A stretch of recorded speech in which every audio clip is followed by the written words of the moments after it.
meeting to order.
All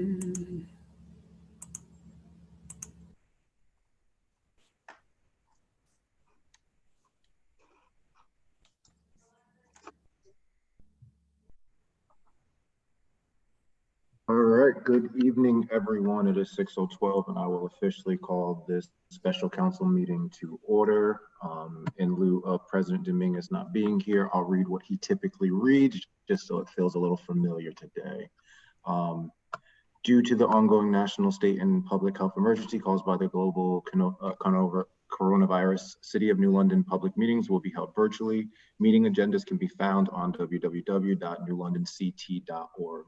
An audio recording of this meeting will be posted on the city website within 7 days of the meeting. Public comment may be submitted in writing to jstarts@newlondonct.org.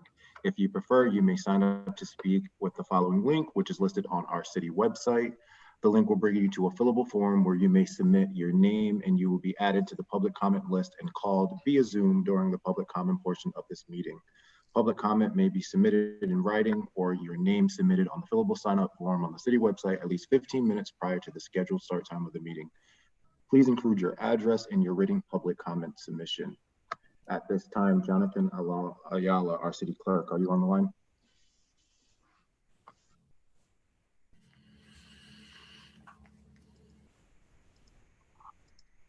City Clerk Ayala, if you are on the line, if you could do a roll call for us, please, sir. Curtis, you want me to do it? If you can, Ms. Starks. Okay. President Dominguez, President Pro Tem Nortates, Councilor Burke, Councilor Booker. Present. Councilor Dice. Present. Councilor Goodwin. Present. And Councilor Sadi.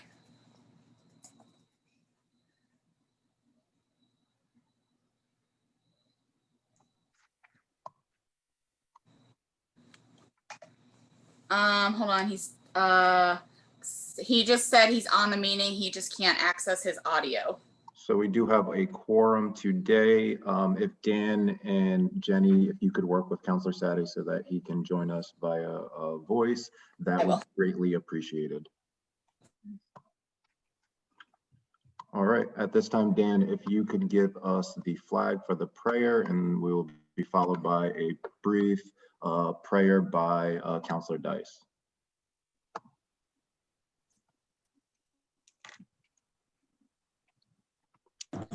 I am having trouble putting the flag. I'm sorry. That's all right. I could draw one if it suffices. I got one behind me. There we go. We will use the mayor's flag. Thank you, sir. All righty. I'm going to stand for this one. I pledge allegiance to the flag of the United States of America and to the republic for which it stands, one nation, under God, indivisible, with liberty and justice for all. We typically do it in Spanish. My Spanish is not as fluent as President Dominguez, so in lieu of him, we'll have that for our next council meeting. Councilor Dice, if you could lead us in prayer, please. This is Councilor Dice, and I would like to just take a moment for a silence for all the families that's been affected by COVID-19. So we could have a moment of silence, please.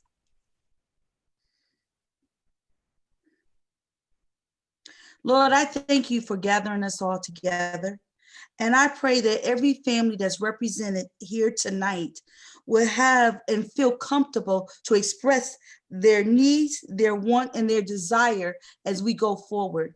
I ask that you give them the words to express how they feel about the community center and the needs that they see in their family and their household. I thank you for gathering us together in this opportunity to be able to share what needs to be done as a community. I ask these things and I give you the praise and the honor in Jesus' name. Amen. Thank you, Councilor Dice. I truly appreciate that. Our hearts and sympathy go out to all those affected during these troubling times of COVID. It's a tough time for all of us. With that said, we will now turn it over to public comment. I have 4 on the list. If you can please unmute yourself when I call your name so that you may speak on the record for a total of 3 minutes. Jenny, if you can give us that 1 minute countdown and let them know when they have their 3 minutes are up, please. Okay. Alrighty, I'll start with first Shanice Austin. You have 3 minutes.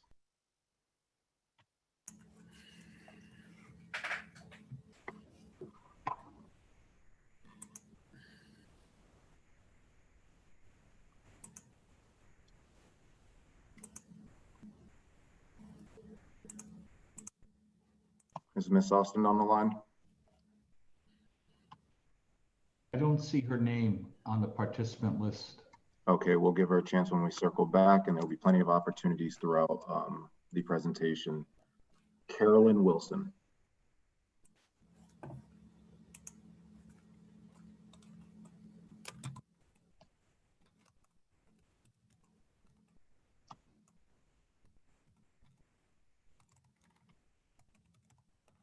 Do not see a Miss Wilson. I see 2 numbers. If there's a Carolyn Wilson on, you have 3 minutes.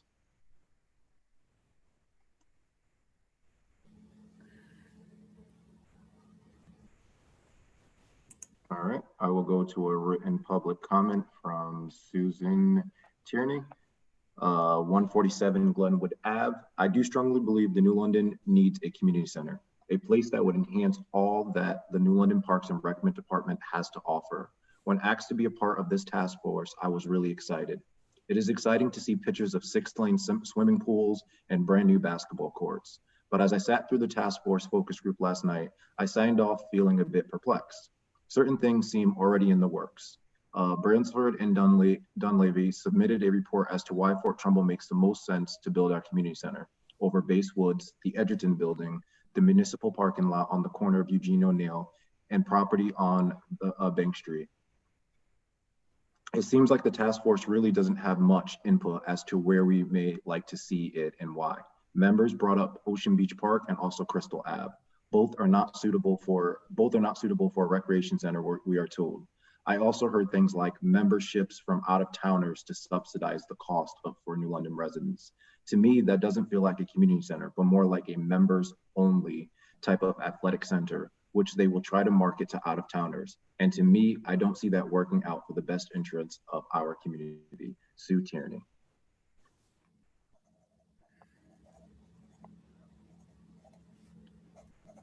This next one is from Carolyn Wilson, which was actually a written public comment at 1140 Ocean Avenue. To whom it may concern, as a resident who works in the public health sector, having an amazing community recreation facility is important to me, mainly as a protective factor for our youth. I recall seeing sketches of a field house a while back and felt it was a Band-Aid and completely inadequate for the community's needs. I was nervous we were selling ourselves short. I visualize a glorious state-of-the-art facility that is the envy of the region. I understand that money does not grow on trees, but our children, families, and residents deserve a place that they can go for fun. Healthy and safe recreation that is well-staffed with lots of opportunities for community use. I am no architect, but I'm thinking going big or go home makes it beautiful and bright. We have to get it right and not wish we had done it differently. While people can argue about how tax dollars are spent, this is something I hope we can all agree on. It's time to shine and we owe it to the kids. We need to provide safe, healthy environments for our youth to thrive and our community to enjoy. Sincerely, Karen Wilson. And just to make sure I have not missed anyone, has Shanice Austin joined the line?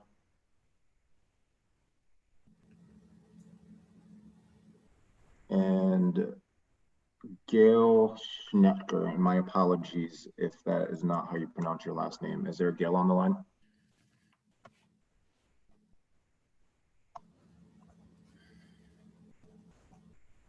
Well, that concludes public comment for this portion of the meeting. Before we jump into the meeting, is there any response to public comment from councilors?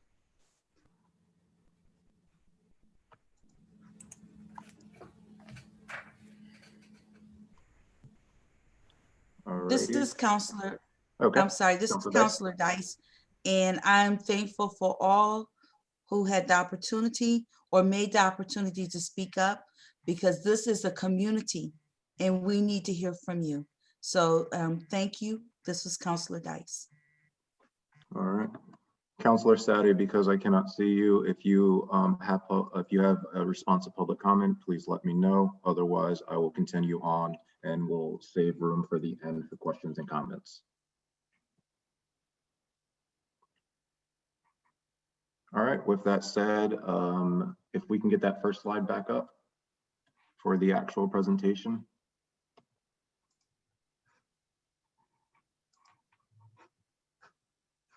Can you all see the slide that I'm sharing? Thank you, Katie. Great. So really quickly, just want to address how tonight's process is going to go, and I'm sure Katie and the rest of B&D will emphasize this as we go along. The first thing I want to note is I want to thank B&D for just being so cooperative in the process and allowing this format and many other chances for the community to have input into this process. So I definitely wanted to commend you for that. It's been such a collaborative process, as I'm sure you're aware, dealing with city government. It takes this level of trust and community building. So I'm appreciative of that. For tonight's purposes, we started with public comment. You will also have a chance to participate in polls. You'll have a chance to ask questions. There is the raise your hand option located on your screen. You can use that at any point in time to ask questions and or have comments. And at any point in time during this presentation and or after, you may email our council assistant, jstarts@newlondonct.org. Please use the subject line Community Recreation Center. These notes to Jenny and or comments or questions will be confidential and they will be shared amongst the counselors, B&D, as well as the city administration. And at a later date, we will have responses to those questions and or comments. With that said, I will either turn it over to Director of ODP, Felix Reyes, or directly to B&D to get started with the presentation. Good evening, Councilor Goodwin. Thank you for hosting this town hall this evening. I appreciate your cooperation and kind of collaborative nature. Yes, this is absolutely a collaboration between many sectors in the city of New London. This is one of the most important ones to date. It's actually getting feedback from the residents. The only thing I wanted to add, Mr. Goodwin, was that we will be sharing this with the task force as well, some of the comments. So it's going to be the council members, administration, and the task force, and B&D will be doing the follow-up. We'll make sure that those answers are posted on the city website as soon as we have that, and we'll put out some communication on our website and our social media so folks can do that. This will be, I'm assuming, one of two at minimum, or of three kind of a public kind of sharing of knowledge as we go through the process. I just want to remind everyone that we are not presenting a plan tonight. We are presenting essentially, our due diligence, all the research that has been done, what's come out of several interviews with a lot of stakeholders, and a lot of market-based research that was done. I hope everyone is in a mood to collaborate. Please do not be shy. There are no dumb questions, please. We're all family here. A question that you may be troubled to ask, maybe a question that someone else is looking to ask as well. So please do that. And again, as Curtis mentioned, there is opportunity afterwards. The dialogue does not end tonight. Please submit your questions to Jenny's email. This is an ongoing process. So thank you again for everyone who's here tonight. I see we have over, we're at 60 participants this evening, which is great. It's a great number. And I am here. My email is freyes@newlondonct.org. If anyone has any specific questions for me or my office, please reach out as well. So without further ado, I'm going to turn it over to Andrew Lieber and Katie to go through the presentation. Thank you, everyone. Thank you, Director Reyes. My name is Katie Lutton. I'm with Brailsford Dunleavy, and as Councilor Goodwin referenced, we have multiple ways for what we want to hear from folks tonight. So we'll be doing poll questions in the Zoom platform. So when we get to a poll question, you should see a window pop up within your Zoom platform screen, and you can help us kind of give some feedback that way. We'll also have designated times when we will take questions. You can raise your hand on the Zoom. On the right-hand side, usually there's a menu where you can click raise your hand. And then as Councilor Goodwin mentioned, we also, during this meeting, after the meeting, we want to take your thoughts, questions, and ideas via email. So if you send them to Jen, she'll help us compile them and make sure we get everything addressed. So we really want to hear from you all tonight. With that said, we'll move along. So tonight, as Director Reyes mentioned, this is a project concept community meeting. This is not a final plan community meeting by any means. This is a project hypothesis and concept that we want to run by you all, see what the community really thinks about these ideas, what's going to work, what might not work, and what haven't we thought of yet. Today's agenda, I'll hand it over in a minute to my colleague, Andrew Lieber, who will give some overview and context and some background about what analysis and research we've been doing, and as well as the criteria that we've set for success here. Then we'll go into the program, basically what's going to be in the building, what components should be part of this center, and we'll have a Q&A, and then we'll go into the site and where this center should be located and have a site Q&A. With that, I will hand it over to Andrew. Katie, yep. My name is Andrew Lieber with Brailsford and Dunleavy. I'm an associate working on the project and managing the process throughout. I just wanted to reiterate one point, as this is a comment that's come up a couple times, and just wanted to make sure that everyone is clear that what we're showing here today is a compilation of market research criteria that's been developed based on core values of New London and New London residents, and then going into a preliminary analysis of sites in order to understand where a most practical location could be. And these are by no means final recommendations. This is exactly your opportunity to provide input and influence into the way that we think about and frame recommendations moving forwards. So this is the process that we're working through in order to get to an actionable plan. No plan is complete if it's not moving through a complete process with public engagement, moving through market research, and ultimately with our eyes on the prize of there's going to be a recreation center delivered at the end of the implementation of the plan. The end of this process results in the actionable plan. So this isn't a feasibility study. We're not going to say, okay, now go ahead and see what you can do. This is meant to be actionable. And the way that we do that, as you can see, as we move through the process, each step builds upon the next in order to get to ultimate recommendations. And you can see under the plans header, there's an orange, sorry, I'm actually colorblind. Not sure what color that diamond is. It looks orange to me, could be green, at the town hall and public input sessions there. And the reason we show this is that you can see that we have done some due diligence leading up to this point. But going forward, there's still a number of exercises we're going through that's going to refine this program. So today's session is your opportunity to influence the decisions we make moving forward.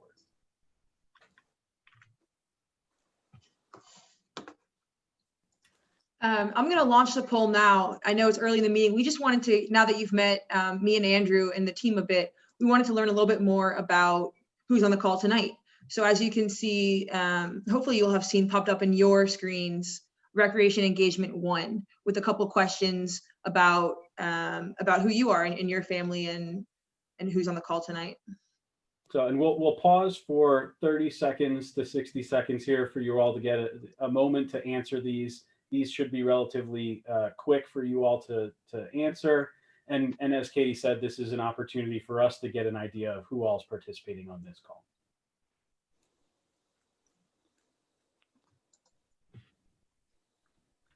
And that first question, you'll see we're wanting to get an idea of where in relation to, where in the districts are you located? And the second one, wanting to get an idea of what best describes your employment situation in terms of location. We want to get an idea of where you work. And then third, your ideal preference for how you get around town.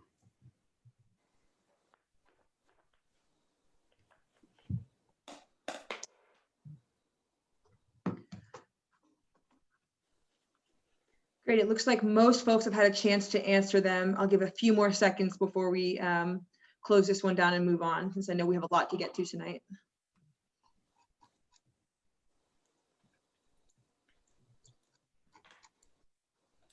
Great. So I'm going to end that now. Thank you so much for participating, and we'll move on. We'll have another one coming soon. So to go into a little more depth of what we've already done to date, and as I said, this is about a means to frame the decisions that we are going to be making and not decisions that are made. And so what we've determined based on our detailed market analysis, and some of these are not going to come as a surprise to many of you. New London's a racially diverse community. Currently, the population distribution skews young, but we're seeing through the census that that distribution may change a little bit over time, and we're really going to see the majority of population through that school-age children and also seniors as well. And so we're really thinking about that in terms of who this community recreation center would then serve. And we see economic characteristics such as household income distribution. We show that there's a pretty wide distribution, and in general, there is a relatively limit or some constraints on disposable income. And so we think about all those characteristics when we consider not just who is this serving, but in what way does it serve New London residents.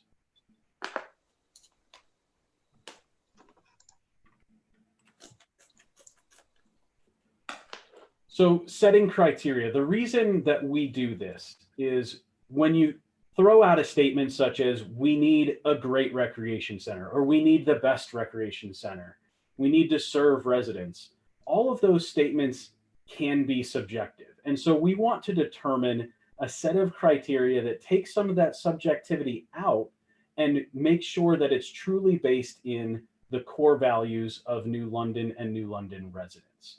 And we do that by focusing on targeted outcomes as opposed to broad statements. And a lot of that has to do with how are we going to enhance the quality of life for New London residents?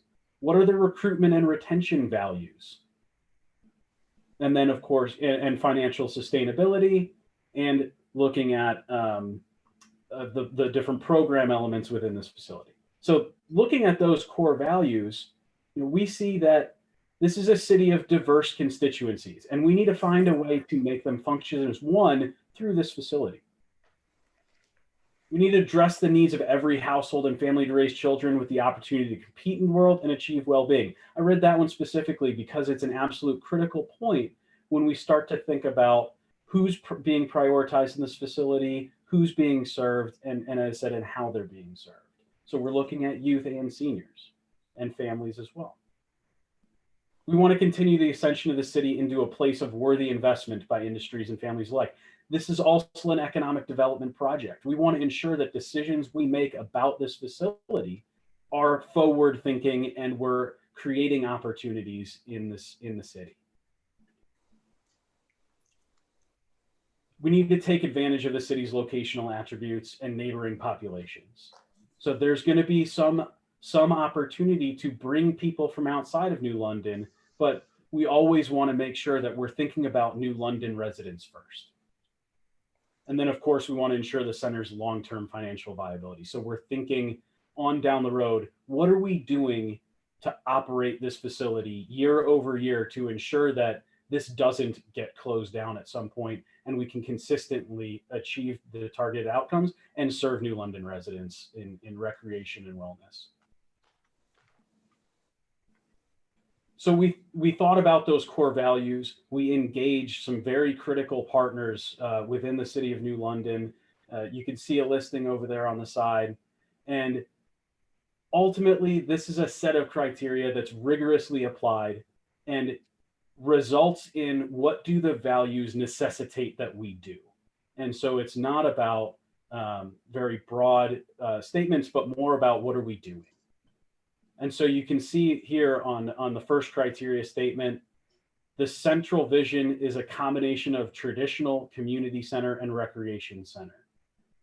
We highlighted most popular activities and prioritizing youth development. So what does that mean? Community center has meeting rooms, and it tends to be more speculative or more drop-in type uses. Recreation center has more targeted uses focused on sports and wellness.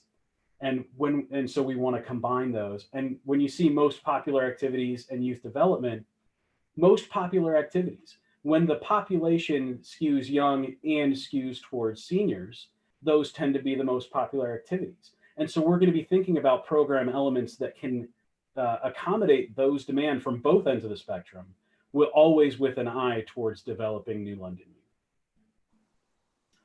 Second criteria statement, the physical building should signify the city's commitment to community well-being. Architectural expression is through building form and experience. And so it's not necessarily about expensive materials. We're putting a primary focus on accommodating demand. So the value of this facility is not necessarily in the aesthetics, but in the functionality of this facility. Now, I'm not saying this is a Butler building or a Steele building. There's always going to be a need for aesthetics, but we're putting the priority on utilization. Third criteria statement, every New London resident should be accommodated regardless of their ability to pay. We want to make sure that New London residents come first, and we're going to be thinking about how this facility operates in a way to ensure that that happens.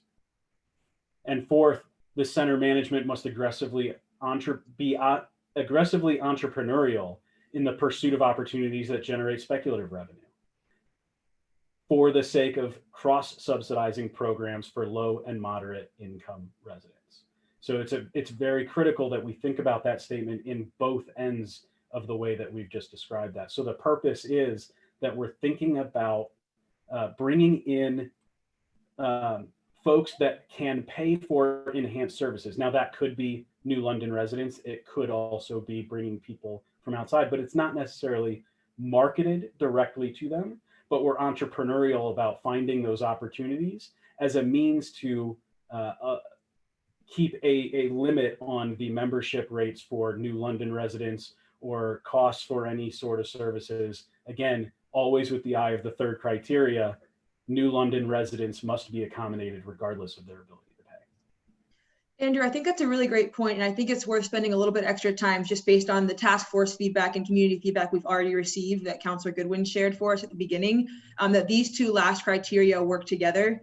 If a city is gonna offer its residents a state-of-the-art facility or that high quality programming, it's not just the space, it's supervision, it's program leaders, it's all kinds of other amenities. If you're gonna do that, there's a cost associated with that. And what these criteria here that we've developed is laying out is that cost should not be borne or should not restrict anybody in New London's ability to use the facility. So that's how we need to be aggressively entrepreneurial to outsource kind of who can help fund that and subsidize for everyone to use.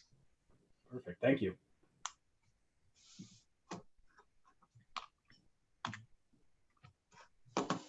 With that, I'm gonna attempt to launch poll number 2.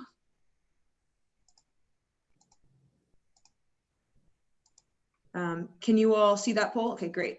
So this poll is asking, it's 4 questions that are very similar, and they're asking for your alignment or your take on each of the 4 criteria that we just laid out, that Andrew just introduced. So for each one, we'd love to hear if you agree with it, if you partially agree, and if you do not agree. We want to know, so please be honest. And especially for the partially agree and do not agree, we'll definitely be following up via the email comments and other things to make sure we understand kind of where we might need to fine tune, where there's adjustments to be made, or where folks are on board.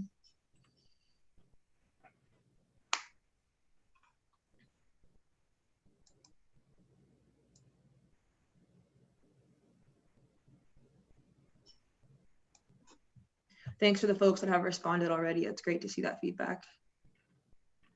We'll leave it open for maybe 20 more seconds just to make sure everybody gets it. I know we have a lot of reading in this one. Make sure everyone gets a chance to respond.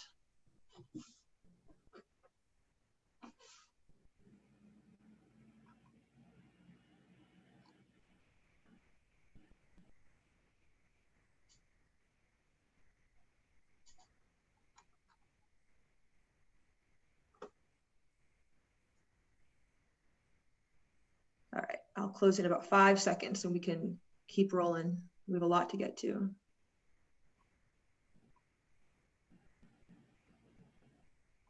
Great.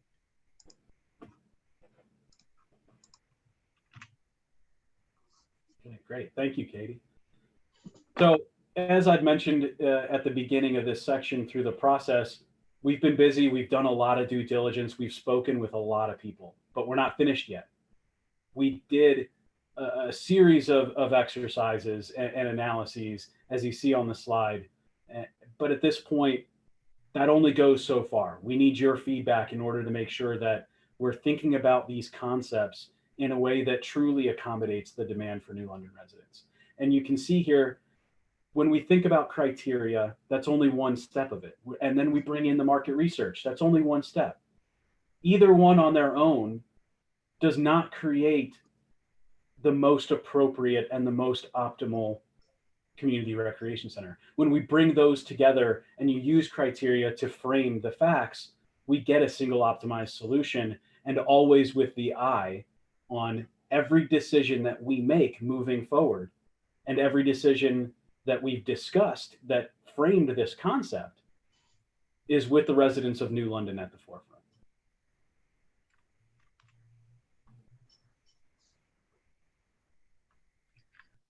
So moving on in our presentation tonight to the program considerations.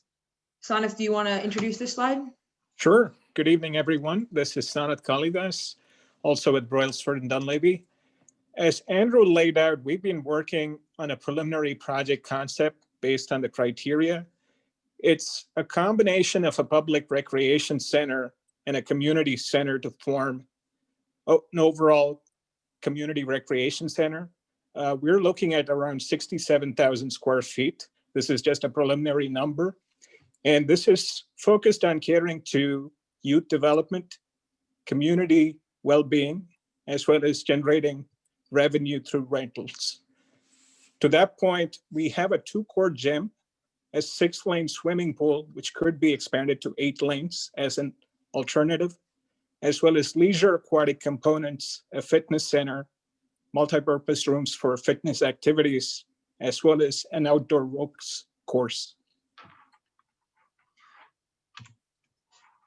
Great. So moving on to the specific program elements we'll talk about today. As Sanath mentioned, we're looking at a 2-court basketball gymnasium. The 2-court just allows more activities to be hosted there, accommodates tournaments, leagues, open play, as well as different sports. You know, basketball is usually the first thing we think of when we talk about gymnasiums, and it's the most visibly obvious with the hoops in this picture here. But these can also be configured for volleyball, for futsal, pickleball, other kinds of sports that you can play on a harder surface, as well as other kinds of children's games. If it's a summer camp that needs an indoor space, team programs, that sort of thing as well, can be hosted in a 2-court gymnasium. So based on the criteria, we want to provide the 2-court competition gym, which is a flexible space that can accommodate multiple activities, as well as host sports tournaments which cater to youth development. So that is the gap we identified based on the criteria and through our market assessment. And looking at the competitive context around New London, there are a limited number of court space available in schools, as well as other facilities in the private sector. So we're considering alternatives in terms of additional courts, as well as a multi-activity court, which could have different flooring material, as well as a wood floor. The next element that we looked at is the aquatics.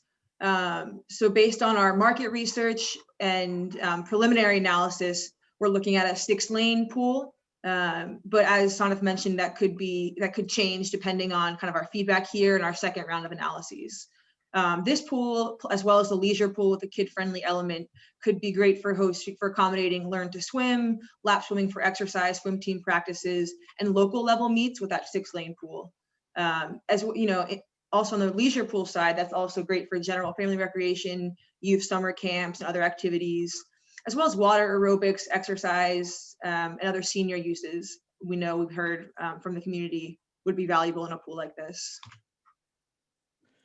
Again, looking at the criteria, we want to make sure the 6-lane pool caters to community well-being, as well as serves as a source for generating revenue through rentals and youth development. So we looked at competitive assets in the neighborhood in New London to see where the market is. And we noticed this as a significant gap where we could provide rentals to schools and other youth leagues, as well as cater to the community for well-being. As alternatives, we are considering the 8-lane pool that I mentioned earlier, as well as a 50-meter pool for competition. The third element we'll describe today is the fitness center. So this is the open area where you have your machines, your weights, your kind of stretching areas, but it could also include personal training spaces, functional fitness areas, and other kinds, just any kind of working out activity. We did some market research, and between working out, running, and weightlifting, there's just a huge potential demographic of participants in this area. So definitely a need we saw there. Aligning with the criteria, we would like to provide weight and fitness spaces that cater to community well-being, as well as providing opportunities for overall fitness and health as well. Looking at the competitive context, we looked at Planet Fitness in Waterford, Renegade Fitness, as well as Ocean Beach Park, which have some offerings for fitness, but there is a gap which this facility would close. As part of alternatives, we are trying to scale this weight and fitness room to cater to the community, as well as stay within budget and operational reality. Another type of space that's part of our project concept is multi-purpose. And these can take various different shapes, but basically the function of these kinds of spaces could be more on the fitness side, whether it's a yoga class or Zumba or anything, as well as education programs, academics, study halls, tutoring, other enrichments, cultural programs, plus recreation, both programmed and unstructured. So kind of a clubhouse type room or game room for different parts of our community. So looking at the criteria, we want to provide a flexible multi-purpose space which caters to youth development, not just for leadership, but for arts and culture, employment, academic support, as well as serving the broader community. So this would help enhance community well-being by providing a whole range of opportunities for activities, as well as these are rooms that could be rented out for generating additional revenue. Looking at the competitive landscape, we noticed that there are some offerings, but it's not a whole lot for fitness and wellness classes. So this is a huge gap that we see, which could be closed using this facility. As part of alternatives, we want to expand the multi-purpose rooms with partitions to provide more offerings. So the quantity will be determined as we get deeper into the analysis. The other thing I'll add for this type of space before we move on is that it was important to us, and from what we heard from the task force and the community, to include this as, sports are great and physical fitness is important, but they're not the only thing. They're not the only component when it comes to youth development or when it comes to even community well-being as a whole. So it's important that these kinds of spaces, they might not be for a soccer tournament, but they might be great for other structured and unstructured uses that also enrich the community just as much. With that, we'll move into our third poll. I'm launching now. This poll, we want to hear how important, of the 4 major elements that we just presented, how important do you think they are to the Community Recreation Center? The Community Recreation Center will have more elements than that we've just talked about. There's all kinds of office space and circulation and locker rooms that we're not presenting today, as well as some other options that we'll talk about in a minute. But for the 4 major elements, we want to see what's the highest priority and what's maybe important, but not the highest, or if you think something's not important at all.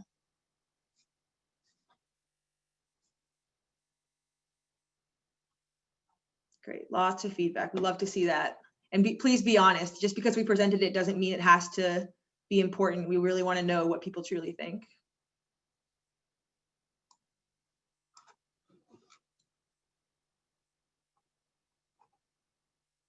Leave it open a few more seconds here.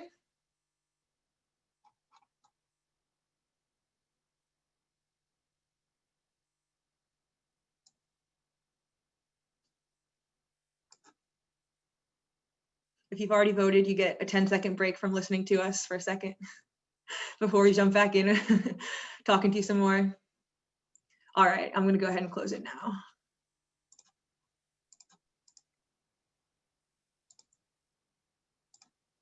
So So just to go ahead, Katie. Sorry, Sanath, I was just gonna, as Sanath was saying, recap the spaces that we've just shown, plus some spaces that we didn't, including office, bathrooms, other kinds of things that you need. That gets us to a building program of about 67,000 square feet. So that would obviously change as we fine tune, if we make the pool bigger or smaller, if we change other sizes, that could change.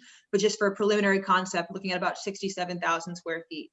And just for context, the Mystic YMCA building is about 40,000 square feet, give or take. So this would be bigger than that, about 1.5 times, roughly speaking, hypothetically. Also, to give you an idea as to what's the square footage or the acreage we're looking for to accommodate the program, as well as associated parking and site development, we would need about 4 acres of land to accommodate this particular facility. Just to give you a sense of scale, the Jennings Elementary lot is around 4 acres. So we're looking for a comparable lot size to accommodate the program that we're showing you today.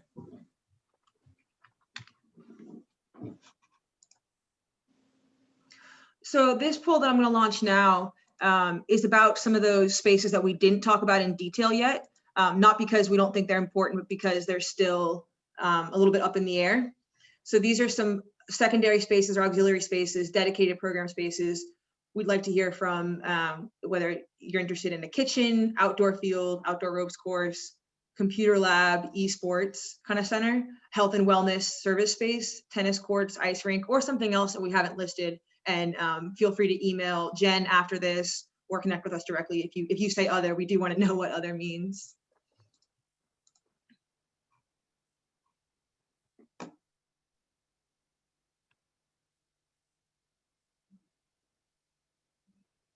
This will be really helpful for us because these are the kinds of things that could be unique to a community that really we need your direct input on.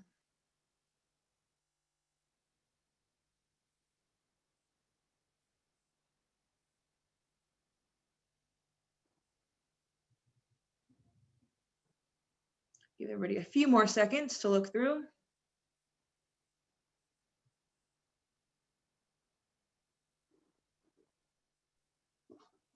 All right.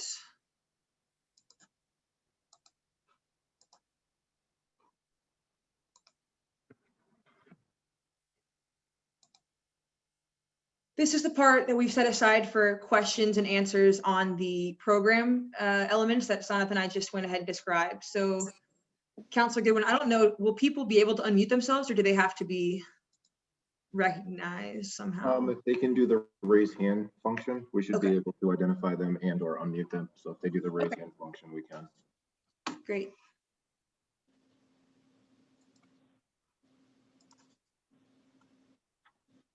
And at this time, did you ask for raised hands?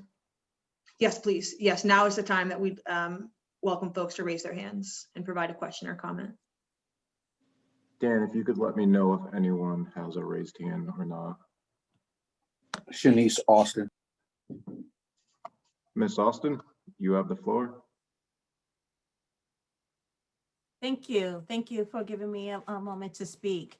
As I thought about what are some of the other options, I think it's really important that we have an eatery or some food service vendor on site. I'm in favor of the Fort Trumbull location. I did attend the Monday night presentation as well. I think that would be the best location. And if it is chosen, there is not eating space nearby. So inside would be great to have some type of eating space. It also lends for flexibility for food usage for other types of events if we have an eatery that's established on site. I'd also love to see an amphitheater, like an outside amphitheater space that can be used for a wide range of events, perhaps covered. Willimantic and their Main Street downtown has a great example of an outdoor amphitheater that has a covering that can be used for a wide variety of usage. And then the last thing for my notes, some lounge spaces. I just joined and you may have covered that, but just informal gathering, lounge spaces, small breakout rooms are also important. I see this as a place where community can come together and gather. So I would love to see those spaces. Thank you so much. Thank you, Ms. Austin. Great points. Ms. Austin, that was really helpful feedback. I've just been jotting down the cafe idea, whatever that looks like, the outside amphitheater and lounge spaces. Maybe I forgot to mention it on the multi-purpose space. We are considering a lounge space, but we didn't call it out. And it's great to hear from you that that is a priority. So thank you. All righty, Dan, do we have any more hands? Yes, I'm Melissa. Melissa, you have the floor. Do I have the floor? Melissa? No, I'm Caroline. Well, Ms. Driscoll, you have the floor now. Okay. Along the others, okay, is the community garden effort and Fresh New London. Okay, so space for those gardens would be good and really inexpensive to provide. Thank you for that, Ms. Driscoll. Dan, was it Carolyn? Caroline, yes. Caroline. And Great, what was the and- other one? I'm sorry? Nope, I was saying thank you. Oh, okay. I was going to One. also add thank you for that comment, just because I think this is something we can connect with Fresh New London directly with after this meeting to make sure we're talking ahead of time about this kind of stuff. So thanks for bringing that up. Melissa's next. Melissa? Hi. Just wanted to kind of tail on what Miss Austin said. I think that it would be really important to have some kind of eatery space or some kind of commercial kitchen space, and perhaps being able to coordinate that with the high school culinary arts program that they have. If we're talking about making this a community center, but also I heard generating revenue by using it as a venue, I think it's going to be important if we have, depending on the location that it is in, that we make sure that we have a space where people would be able to also make that into an event by spending the day there. So that's all. Thank you, Ms. Ford. And I will note Ms. Ford, who just spoke, which also was identified as Melissa, and Ms. Austin are on our Economic Development Commission. So thank you, commissioners, for joining us and adding input. Susan is next. Hi. Katie, if you wanted to respond before Susan went, you're more than welcome to. I would just say thank you very much for that comment. It's great to think about these connections we can be making, not just with Fresh New London, but also with the high school culinary program, as well as keeping in mind like the revenue or the rental side of it. So that's a great perspective, and thanks for sharing. Thank you. Susan? I did, when we talked about the Bates Woods property, I did envision like a lot of collaboration with the high school students coming over, seniors getting together and working together. I did like that about the Bates Woods property, just tying in like the culinary program. And then also, Katie, you mentioned, the state of the art programs that you're going to be bringing in. Is this going to be something that Parks and Rec is still running? Is this a Parks and Rec, City of New London Parks and Rec Department building, or is it somebody else? Councilor Goodwin, this is Felix. I can answer that one from the city side of things. Go right ahead. Hi, Susan. Yes, absolutely. Parks and Recs is at the forefront in regards to how this building is programmed and how it operates. So the vision and the goal of this, and as Katie had mentioned it earlier, there will be offices, is to move that department to this location. So they will be there as the department in charge, essentially, of the programming of this building. How the building operates and how that's staffed, that's to be determined. but the goal is to provide a state-of-the-art facility for our Parks and Rec department to operate out of. Yes. Thank you, Director Reyes. And the only thing I'll add is when I mentioned the state of the art things, I was actually directly pulling from Caroline Wilson's comment at the beginning. The level of quality we've talked about as part of our criteria being meeting our goals of serving New London, architectural quality being high and sustainable, but not necessarily expensive. So I didn't mean to imply that we had set that yet. I was just kind of vibing off of the enthusiasm already shared by the community, but that's a great question. Alrighty, Dan, before you unmute any more hands, I want to give a chance for the counselors to also add a comment. So I will first turn it over to Counselor Dice. Thank you, Counselor Goodwin. This is Counselor Dice speaking. One thing I do appreciate is how many people who came out tonight. And I ask that our everyone that's here, that you share this with other community people, because the way we can make this successful and to do what is best for our community is to have community input. So as myself, I will continue sharing with my families at the center, and I ask that you share with your families in your neighborhood, because I'm really excited, first of all, with what was shared today by the different members. And I just want to continue. And when I say members, I'm talking about community members, because we are a community, and this is how we will go forward to make sure our needs are met by communicating. This was Counselor Dyson. Thank you. Thank you, Counselor Dice. Any other counselors wanted to weigh in at this point? This is Counselor John Sadie. I'd like an opportunity to weigh in if that's okay. The floor is yours, Counselor Sadie. Yeah. So I think that the people that are putting on this program probably should rethink where they're locating this. Number one, prime real estate, Fort Trumbull is. Hopefully that will be developed, and that will bring us substantial tax revenues. I do not think that should be taken off the rolls. New London already has enough non-taxable land. And I think if anything, we should be focusing on land that is presently non-taxable. We talk about Bates Woods Park. We talk about sports fields. They're all there. We talk about tennis courts. They're at the high school. We talk about a pool. I would like to see a pool or multiple pools as close to high school as possible, but in control. We talk about arts and crafts. We are going to be spending on visual and performing arts upwards of $20+ million at the high school in the next couple of years to rebuild the high school.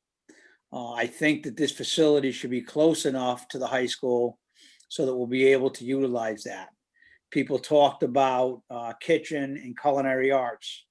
Likewise, we're spending a lot of money on a culinary arts program and on a new kitchen at the high school. There's no need to be redundant. There's no need to create more tennis courts in the city of New London when we have a lot of tennis courts. There's no need to create more sports fields. There's no need to create more parking. Although I understand that there's a question about topography if we put it up by the dog pound or behind the Salamonte field. I really think that we would be best served by putting in that location. Also, a lot of our residential complexes are right there. We have Michael Road, we have Anthony Road, we have the Laurel Drive Road. We have, that whole area would require a lot less transportation needs, especially for the lower income people in our community.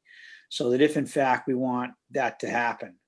Now, I also think that this should be a cradle to grave type community center. And by that, what I mean is there should be programming for young children, middle-aged children, young adults, middle-aged adults, and also senior citizens. Counselor Sadi, I just want to Yes. remind you that I'm giving everyone 3 minutes. No one has come close to 3 minutes, which is why I haven't publicly said anything, but just for the record, I mean, timing for 3 minutes, but we can definitely circle back. Am I at my 3 minutes? You have about a minute left, sir. Okay, thank you very much. So pretty much I'm done for right now. But I just think that regarding this center, I think it should be in the center of town, not outside the center. Why we spend all the time and effort looking at a municipal parking lot, why we spend all the time and effort looking at the place behind across the street from the fire headquarters is beyond me. I do not agree with some of the participants that Ocean Beach would be the proper place. Because again, it's in the south end of town, it's not centralized, and I think children would probably have a problem. But the Edgerton School is another centralized location. But with that, I'm gonna say thank you very much to Councilor Goodwin for giving me an opportunity to speak. Thank you, Counselor Sadi. Thank you for your points, as I'm sure they're all duly noted. And I do encourage all counselors, as well as everyone else, to take a look at the slides and or ask questions with regard to the trade-offs. As we ask for things, we have to give up things. And as we give up things, we have to ask for things in order for this to be profitable and for it to work. So I do encourage you to take note of those different trade-offs. I would like to interject really quickly because you brought up a very good point, and then I'll head over to Councilor Booker. If anyone at B&D and or actually Director Reyes wants to speak to Fort Trumbull being prime real estate and our efforts there in Fort Trumbull, whether lackluster and or vibrant, and what that looks like and what a facility like this will attract in terms of development. Director Reyes? Sure, absolutely.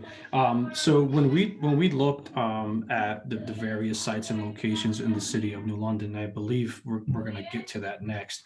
One of the things that scores Fort Trumbull high is the ability to attract further development. As you know, there are several hurdles to overcome that have tried to overcome for the last generation to build out Fort Trumbull, and they have not come to fruition for several reasons.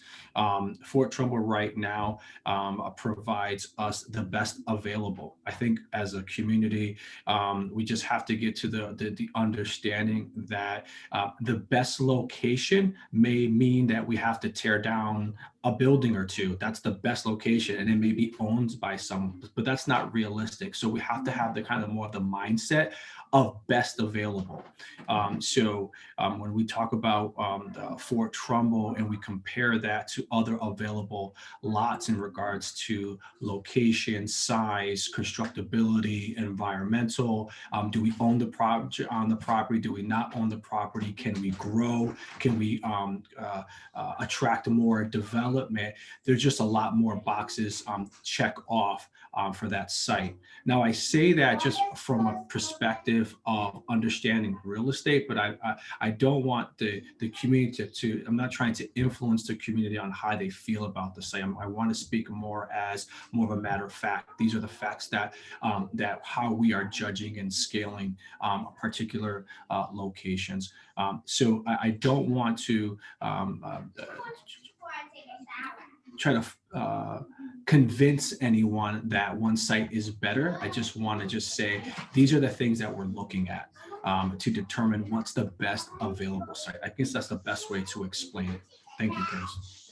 Thank you, Another thing I'll add just quickly is that we are, as Director Reyes mentioned, we have a full other section on sites we're about to go into to kind of share our findings so far and get your ideas and feedback. So right now we were focusing the Q&A and the raise hands on the program. So what the building elements should be. And I think that's a very good point as we ask for the hands raised, just to reiterate which aspect that we're in so that we don't get ahead of ourselves. So thank you, Katie. With that said, Councilor Booker. Councilor Goodwin, I'm just looking forward to the next slides. Okay, perfect, sir. Thank you very much. Thank you. Yep. All righty, Dan, do we have any more hands? Otherwise, we'll continue on. Yeah, we have a few. We have Roland. All right. Yeah. Hi, everybody. My name is Roland from the New London Lions Club. I have a couple of things that I wanted to bring up. One of them was because New London has a high recidivism rate with people with criminal records and stuff of that nature, I really think that we should also add that into the combination. And what I mean is, it's like what type of programs that we can help people that have these type of records that are not at risk to the public, but can participate at the community center. And I haven't heard anybody speak of that. And we do have a high criminal record, high people with a lot of criminal records in our community. So I think that's something that we should be discussing and talking about.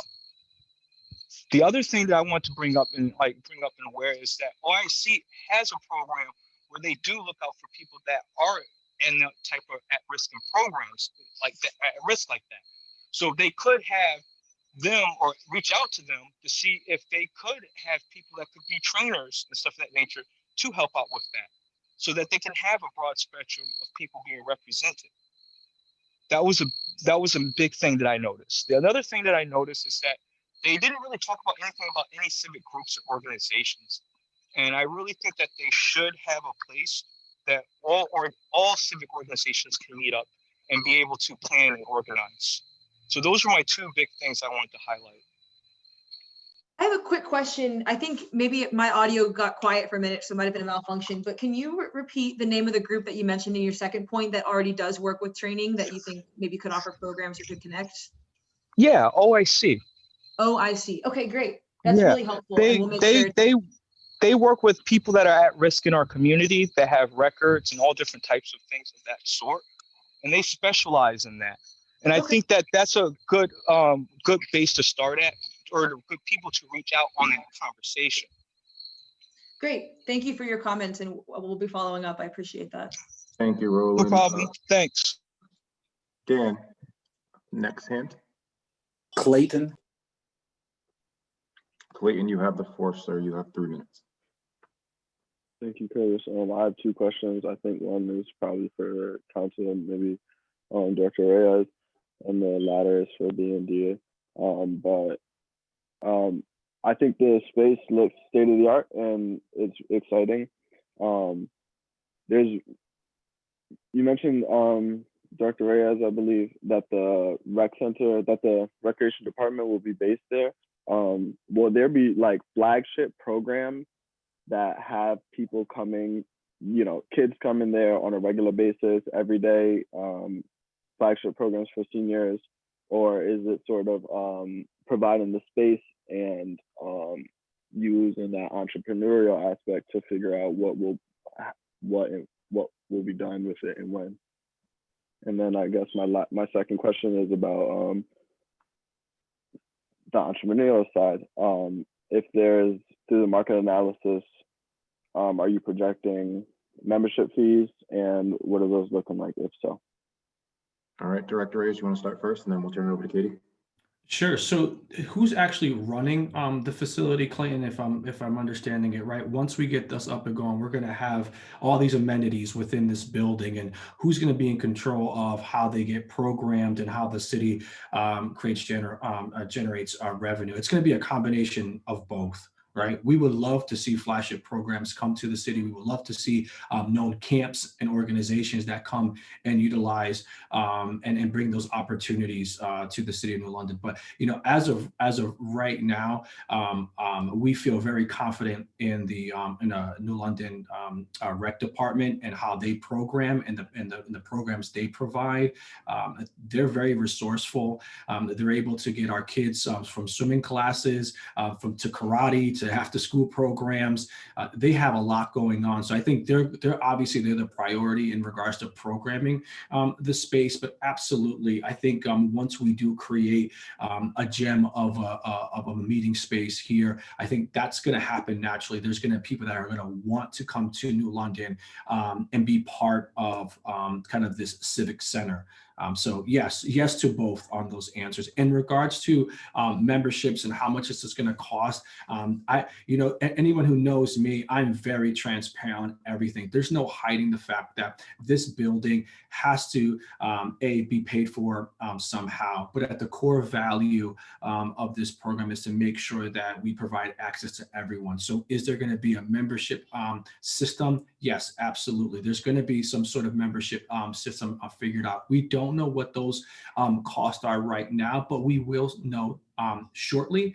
I know in the final wrap up and the next steps on B&D will go over what that financial next step is going to be. Once we have a good understanding and what the community wants, needs, and desire, then we're going to start kind of pressure testing that with numbers on what the city can afford, what the residents can afford, and kind of the give and take that Curtis had talked about earlier to figure out that kind of how do we get the stars to align. So that's the next step. But before we wanted to get to the actual hard numbers, we wanted to get an understanding of what the market would support and what our residents desire first.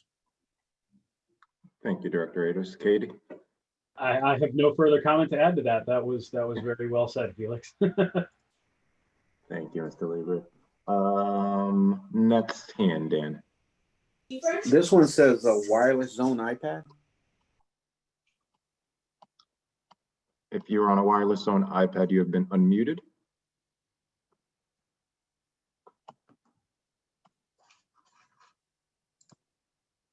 Give you another chance. If you are on a wireless zone iPad. Looks like a gentleman in a maroon shirt and gray jacket, but I'm not sure what his name is. There you go. All right. Can you hear me? Oh, Yes, we we can can, hear you sir. now. All right. You have the floor. Thank you. Well, first of all, I admit that I was late, so I'm not sure what was covered earlier, but I've been around since the second poll. And I guess as far as things that would be available at the center, being a former coach at the high school level, one thing that I think would be great is resume building, some type of career center.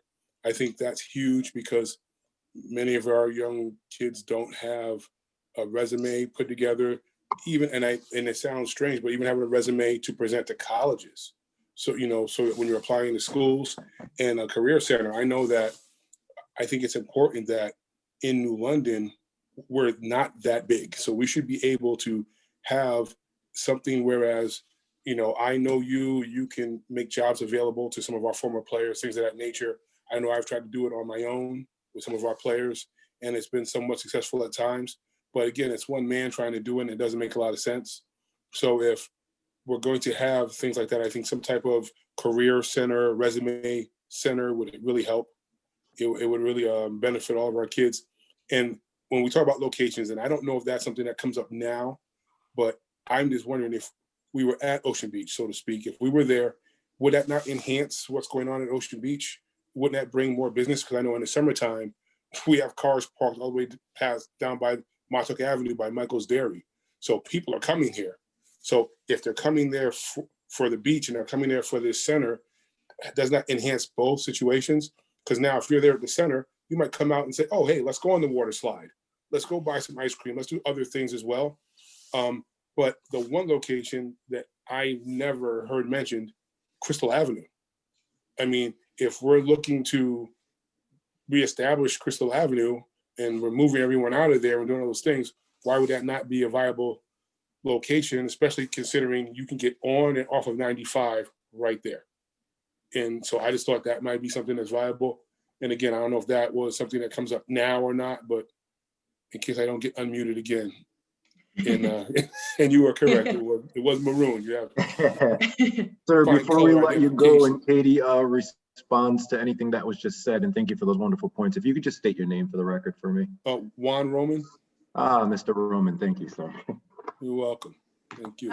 I'll pass it to my colleague Andrew in a minute to go over the sites and to Bill. And like you mentioned, we will go into more detail on the site selection in the next section. So we're a little bit ahead there. But to your first point, I really appreciate you bringing that up because that echoes with other things we've heard. We spoke with New London Youth Affairs, and a big point we heard there was it's not all about sports, and it's also not even all about, I mean, we talked to Higher Ed, just an organization focused on helping kids get to the higher education side. But even beyond that, what makes the most sense for every kid, and youth affairs and employment and leadership were some big ones there. So whether we can use that like a teen room in a structured way with programming and enrichment courses for how to build a resume, and let's get you involved in employment activities or other kinds of after school programs or internships and that sort of thing, that's definitely something we've thought about. And I guess we missed it in our multi-purpose space kind of presentation, but hearing it again from you, we've already heard it, just reemphasizes how important it is. So we'll make sure to call that out, and as we move forward in the analysis,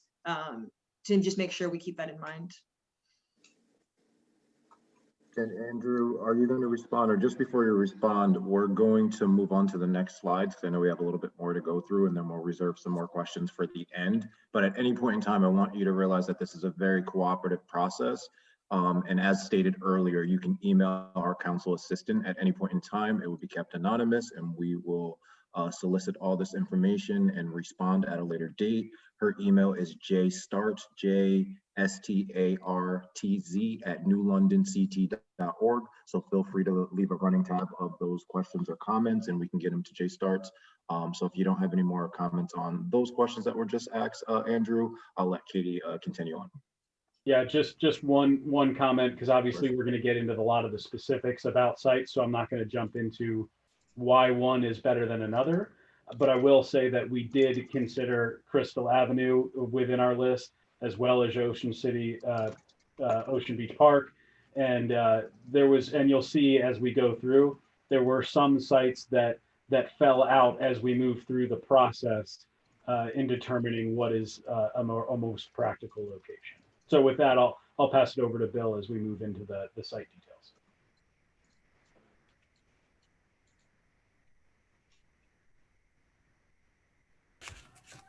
Good evening. My name is Bill Mykins. I'm the Vice President with Brailsford and Dunleavy. Excited to be here tonight with you all to talk about this really important initiative that your city has. And I feel like we're already warmed up to talk about sites, and we've already gotten through a lot of the content. So you're making my job easier. And I would just like to take a minute to kind of go back to a slide that Andrew presented, not physically go back to the slide, but it said, we've been busy, but we're not finished, right? And so, the intent tonight is to give you an update on our findings to date and to solicit your input. So nothing is pre-baked here.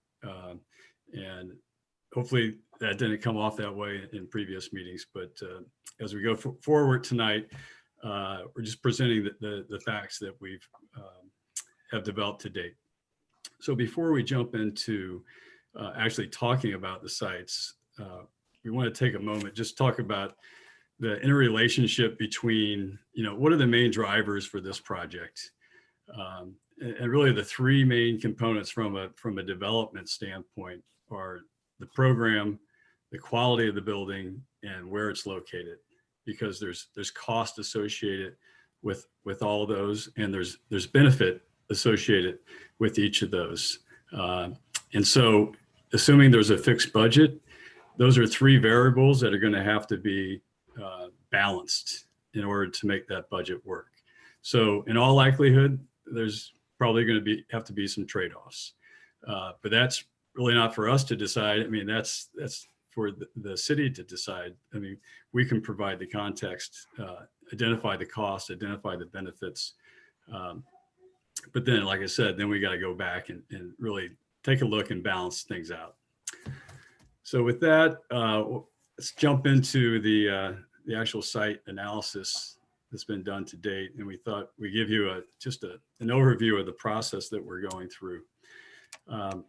So first, we had to identify the sites. And I can tell you that the hardest part about finding a site in the city of New London is finding a site that's big enough. Because as you can see off to the side, and as Andrew or Katie mentioned earlier, the ideal site would be about 4 acres to accommodate the building and the parking. So that's hard to find in the city of New London unless you combine multiple sites together, or to find one without complications such as hazardous materials, that would need to be cleaned up, or, you know, the zoning isn't right for a rec center. Or the site's just not physically big enough. So we started with looking at our real estate database search. So we use a program called CoStar, and identifies all the properties available for sale, private properties available for sale within the city.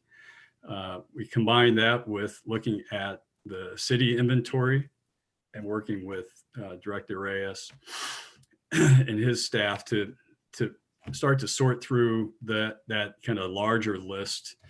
It was about 8 or 10 different sites, and starting to narrow that down. And as I said, there was things like hazardous waste abatement or remediation that was required at some of these sites.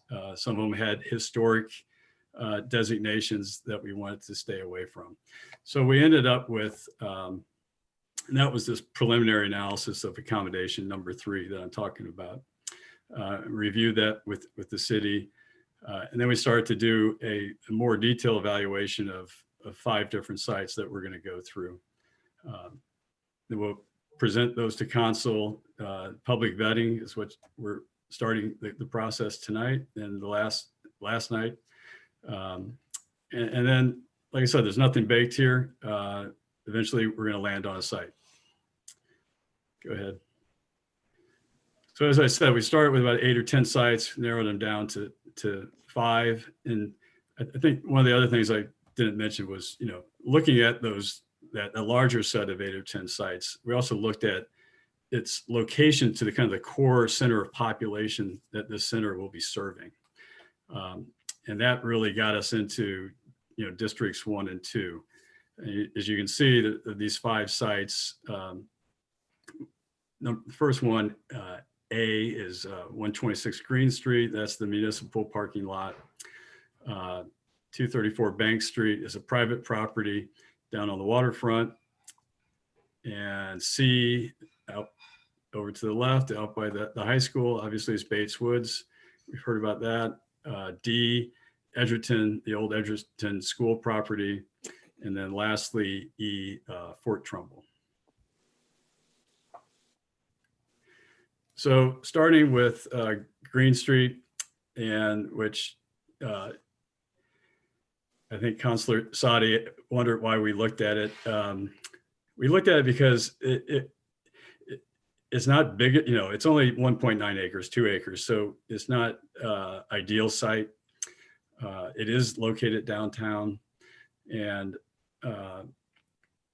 you know, so that's the pro, is it's located downtown, and it would support the existing development around it. You know, the cons are there's an existing parking lot there. You displace those parking spaces.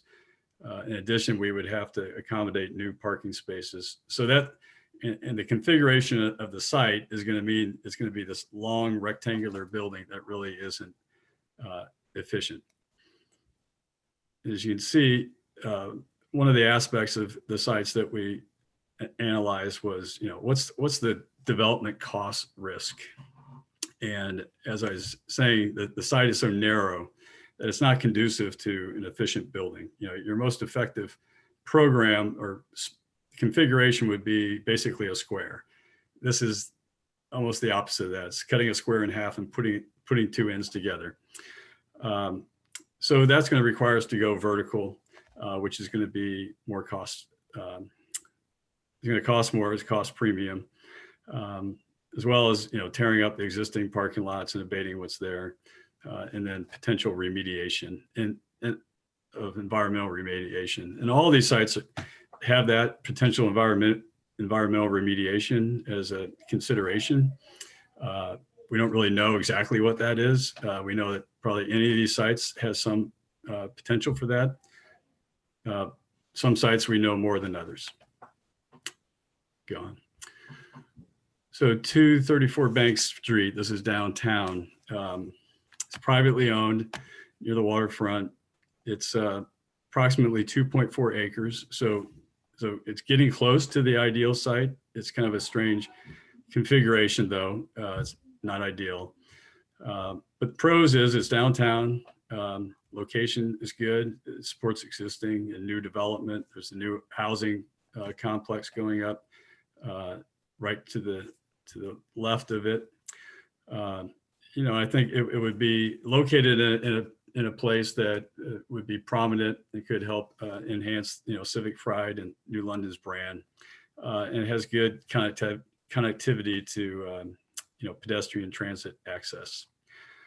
The cons that we found so far are that obviously it's a private property, so we're going to have to purchase it. So there's going to be an acquisition cost associated with that.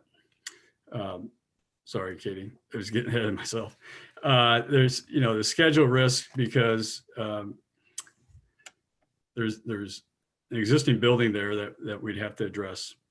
And then as far as the configuration of the site, there's really not enough space for everything. We'd have to go, which means we'd have to go vertical with the program. Go ahead. And I guess, one thing we heard last night as well, as part of the task force, was that there's a historic property located on that site. So that's another consideration. As far as development risk or development cost risk, like I said, the land acquisition, we're gonna have to go vertical. The floodplain is a concern. We think you can mitigate that with design, but there's a cost associated with that.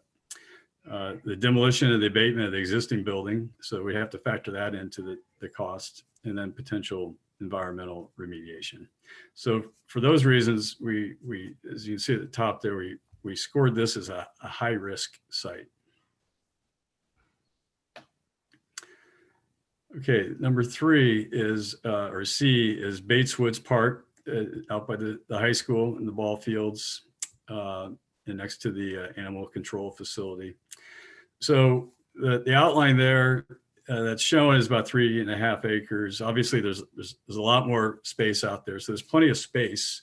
I think the pros of the site are obviously its proximity to the high school and to the core population. I think it would complement, other civic assets as well. It has the space that we need. The cons are, from a pedestrian standpoint, it's kind of located back away from the road. And I think, as mentioned, that, topography out there is going to be challenging. It's going to require, a series of, site clearing and retaining walls, both for the site as well as the building itself. So that's going to increase the cost of the building. It's located away from the road and the utilities aren't there. So we'd have to bring in utilities a longer distance than some of the other sites. So that's a cost consideration. And I guess one of the bigger ones is, is the potential cost and time involved in addressing the open space requirement. And, there's a significant existing tree canopy out there that would have to be cleared. So we have to figure out how to offset that in some way, either on site or on a different property. So the site has a lot of advantages. It also has a lot of risk, but not as many as the first two we talked about. So we scored this as a medium cost risk. Okay, the next property, this is the old Edgerton School property, which is privately owned. The school's vacant now. It's nice that it's adjacent right next to the new ball field. It's about 3.3 acres. So it's very close to being big enough to accommodate the full program in kind of an ideal configuration.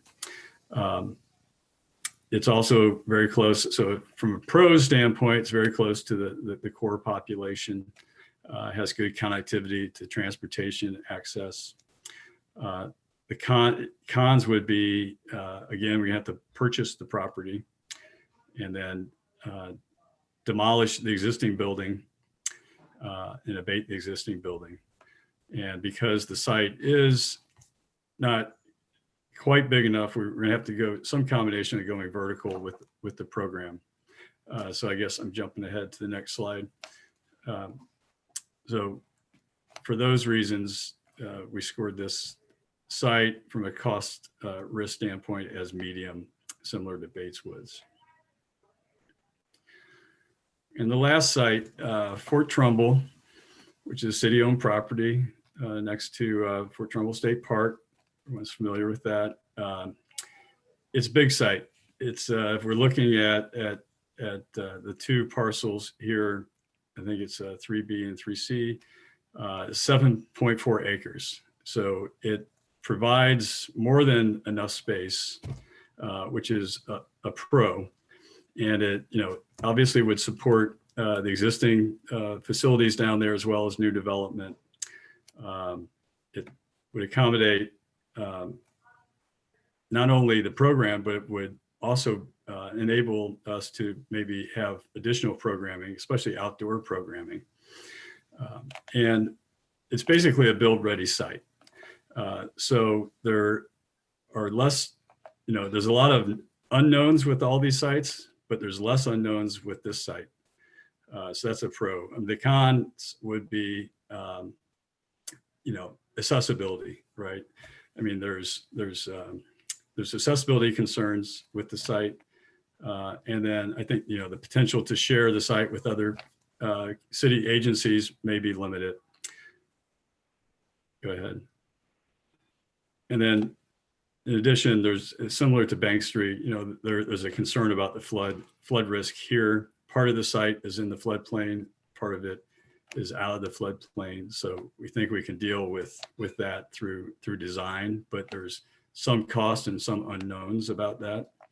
And from an environmental standpoint or environmental remediation standpoint, we know that one of the sites is clean and the other, or one of the parcels is clean, and one of the other parcels, there's an action plan for what's required to complete the cleanup of that parcel. So as I said, all these sites have potential environmental remediation issues associated with them, but this one we know more about than any of the other ones. So that's kind of an overview of the 5 sites that we looked at. And we did do a detailed analysis, and we broke that analysis down into, 6 different categories. So design and development, which is really focused on how can these sites influence existing or future development around the community recreation center. And, does the site complement other civic assets such as schools or parks? Is there a potential to share the facility with other city agencies or authorities? Does the site support existing development, or could it act as a catalyst for new development? And what's the potential of the site to, enhance civic pride or the brand of New London? So that's that first category. The second category to the right, site suitability. So that's really focused on the ability of the site to accommodate the total program for the community recreation center. As mentioned, we need about 4 acres for an ideal scenario. Otherwise, we'd have to look at going vertical or reducing programming. Is the site large enough to accommodate that program? And, would development on site have any impacts from a historic or cultural or potentially, environmental standpoint? For example, Bates Woods, environmental, looking at the tree canopy. Next category is transportation. Obviously a big issue. Folks need to be able to get to the site, and it needs to be accessible. So we assess, is it accessible, from an actual standpoint and from a perceived standpoint? Because often folks may have a perception that a site is not accessible, even though on paper it appears that it is. So that's something that we take into consideration. And looking at what's the proximity to the core population, and accessibility to multiple modes of transportation. So not just vehicles, but mass transit and biking and pedestrians. especially biking pedestrians popular with recreation centers. And is the site located near a major arterial to get people in and out, which is a big consideration for if you're doing tournaments and things like that. So the fourth category, cost and economics, we kind of gave an overview of the cost issues just in the previous slides. But in addition to that, what's the cost benefit of developing the site for the city from an economic development standpoint? So we evaluated those factors. The fifth one is a schedule. So I think everyone wants to deliver this site as quickly, or the project as quickly as possible. So looking at which sites had the minimal constraints in order to develop the site, which sites do we know have less unknowns, which is important. And then lastly, energy and utility, looking at access to existing utility infrastructure, as well as opportunities for alternative energy, such as like microgrids or central plants.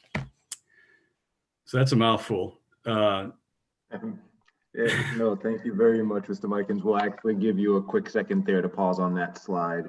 There's quite a few hands up, so I think it's a good time to entertain some questions that have come in. So Dan, if you could let me know who has their hands raised, and you'll have 3 minutes. And before I take the first question, I want to acknowledge that our council president has joined us, Efrain Dominguez, as well as our state representative, Anthony Nolan. Dan, first hand. It says Galaxy Tab 8. Galaxy Tab 8. Hi, that's me. That's Regina Mosley. Do I need to state my address for this? I think your name will suffice, Ms. Mosley. Okay. I had my question, excuse me, my hand up for the programs portion too, but I tuned in late, so I'm not sure if it was mentioned. Will the multipurpose room be equipped with a sound system and or potentially a dark room for photography classes? That's one question. Yeah, real quick, I'll jump in there just so that we can get to it right off the bat, and then you can ask Andrew as well. So this is Andrew Lieber with Brailsford and Dunleavy. So the very specifics of how a room is going to be programmed and the furniture, fixtures, and equipment is to be determined. So we really appreciate your comment, and we will think about that in consideration as we move into the financials. Okay, thank you. And then there was some comment in regards to location, and I thank you for this presentation. I also am going to support the Fort Trumbull location. I feel like that actually is the center of the city if you come at it from various directions within the community. And I guess living here all my life and growing up here and actually living down in Fort Trumbull before it was quote unquote called Fort Trumbull.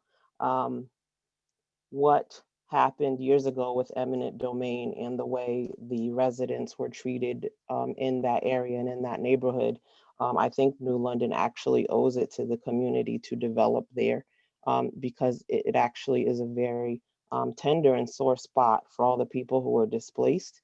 And the failed projects that have happened in that location. So I'm hoping that Fort Trumbull is selected because I feel like that is something that we can actually make better or to make some amends to the people who lost their homes back then. And just, I know I'm not supposed to respond to public comments, but being the Board of Education president, I just want for everyone to be aware that to blur the lines between school construction and city construction of a community center is irresponsible. We've been trying to build these new schools for upwards of almost 10 years now. So I don't want for the people on the line who are the taxpayers to get it confused that this community center should not be put on the back burner because of school construction, and nor should the lines of communication or the money be blurred as well. So I just want to make you all, whoever's on the call, and the builders and the city councilors as well, that they're two separate entities, and they should remain that way. Thank you. Thank you, Ms. Mosley. And as she just said, I just was going to let B&D take a note that that is our Board of Ed chair, president. So take note of that, and I appreciate your sentiments. Allow B&D a chance if they would like to respond. If not, I'll take the next questions. Yeah, I don't really have any follow-up comments to that, Counselor. Thank you very much for the feedback. Thank you very much. Dan, next hand. Tracy Reiser. Ms. Reisler, you have 3 minutes.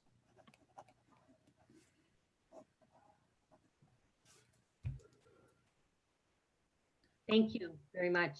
I had 2 points after the first segment of the program, so it relates more back towards that.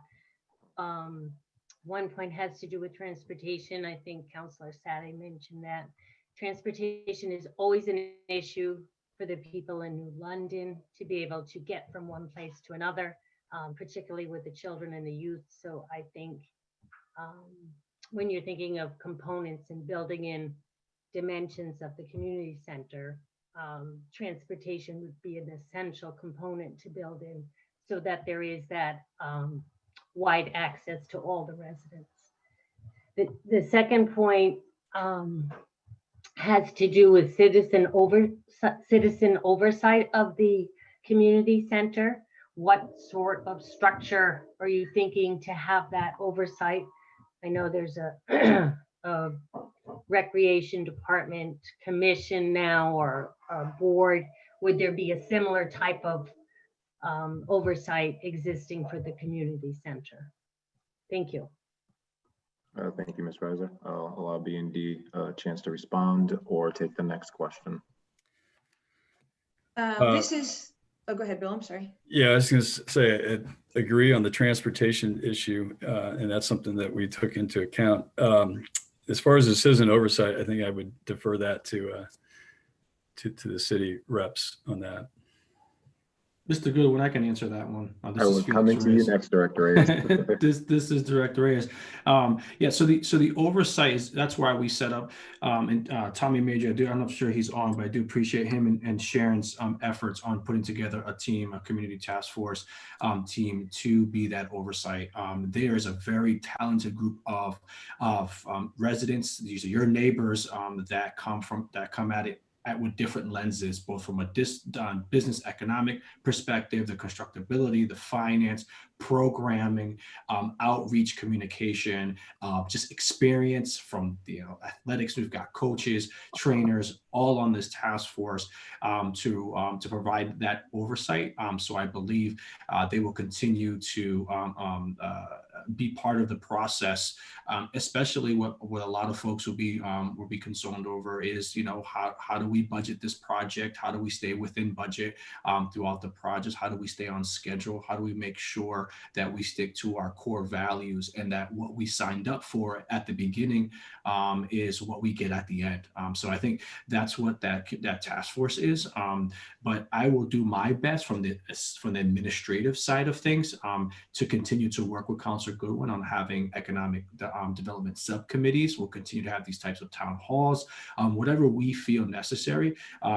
Curtis and I talked earlier and said that the one thing that we have to make sure of from the day of inception to the day that that we have a ribbon cutting ceremony, that no one can say that this wasn't communicated enough, that no one can say that I didn't know about this, or I didn't understand the project, or no one told me this was happening. We want to try to avoid that. So that takes a community effort. That takes all 60 people that are online this afternoon to hear, digest what's being said and representative, and being that additional voice so we can make sure that the communication is multiplied evenly throughout the community.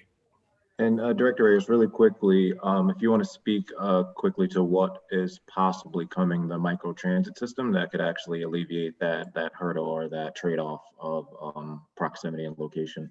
Absolutely. You know what? If Mayor Passero, because this is one that he is well involved in and is extremely passionate about when it comes to making sure that our citizens get to from point A to point B. I'm not sure if he's on, but Mayor, if you could speak Mayor on Passero, are you on? Yeah, I'm on. Thank you, Felix. Yeah, absolutely. It's the council has supported it, and we do have a contract with a public transit consultant that we're working with, along with state DOT and with the local bus system seat to transform. And as with a lot of things, COVID has held up the whole project. We were hoping to roll it out this current year, but now we've pushed off the start date to July 1, hoping that the situation improves. But we do want to transform our fixed route bus system into a more flexible microtransit system, as a more flexible on-demand public transit system to improve wait times and to get people and to prove that, first and last, to overcome that first and last mile issue, where it takes people to where they want to go, picks them up where they are, and shuttles people around. So we envision getting rid of these huge buses that are traveling on fixed routes and put in the smaller buses and it's like a pooled Uber system. It's very exciting. Other progressive communities are adopting it.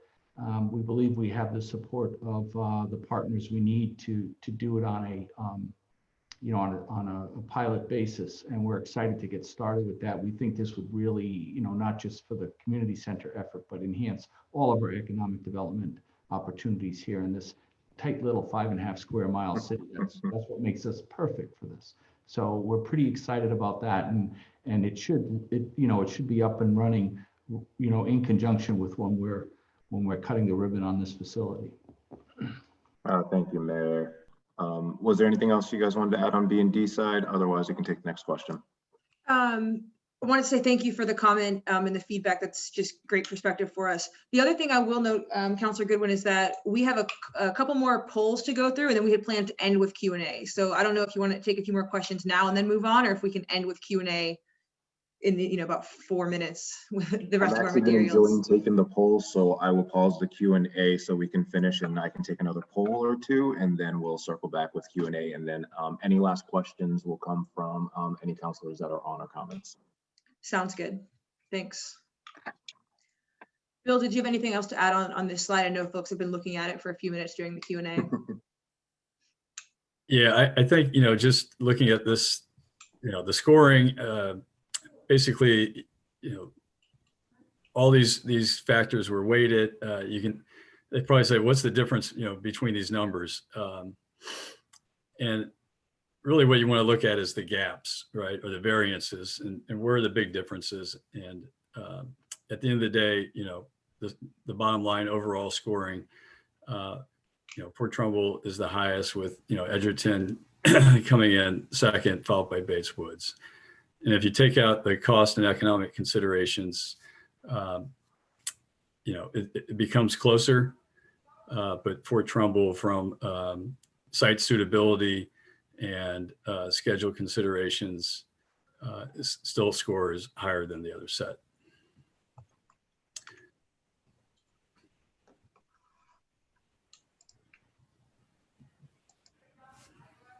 With that, I will share our last poll. This poll is asking, Bill shared 6 major criteria we looked at. We summarized that into 4. So of those 4 criteria listed, cost, site suitability, transportation access, and schedule, which of those, if any, is your highest priority? And then our second question is kind of a philosophical, as Councilor Goodwin and the rest of the B&D team have mentioned, there are trade-offs, and it's all the decisions are connected from site to program to quality. So the second question is a philosophical question about what's more important to you.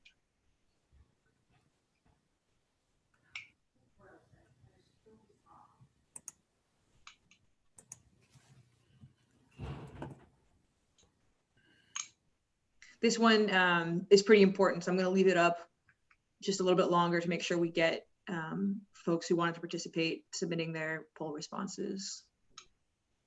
Could I ask a question regarding this? What do you mean by suitability? That's a great question. This is referring to the site suitability that Bill mentioned before. Bill, do you want to elaborate more on site suitability? The site that's big enough to support kind of the ideal program. I think someone earlier said, if we're going to do this, go big. So, can the site support, the full program, or is it constrained it in some way?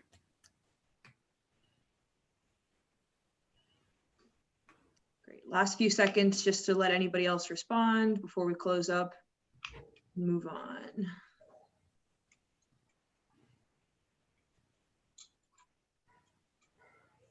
Great. Thank you so much for participating in these polls tonight. I know it's a little bit different, but it's really helpful for us.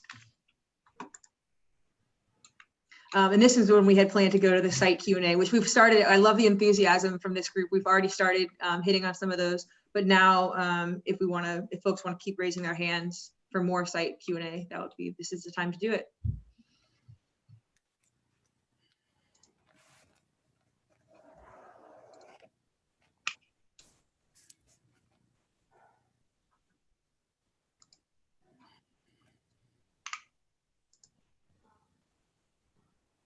Was there anything, Dan?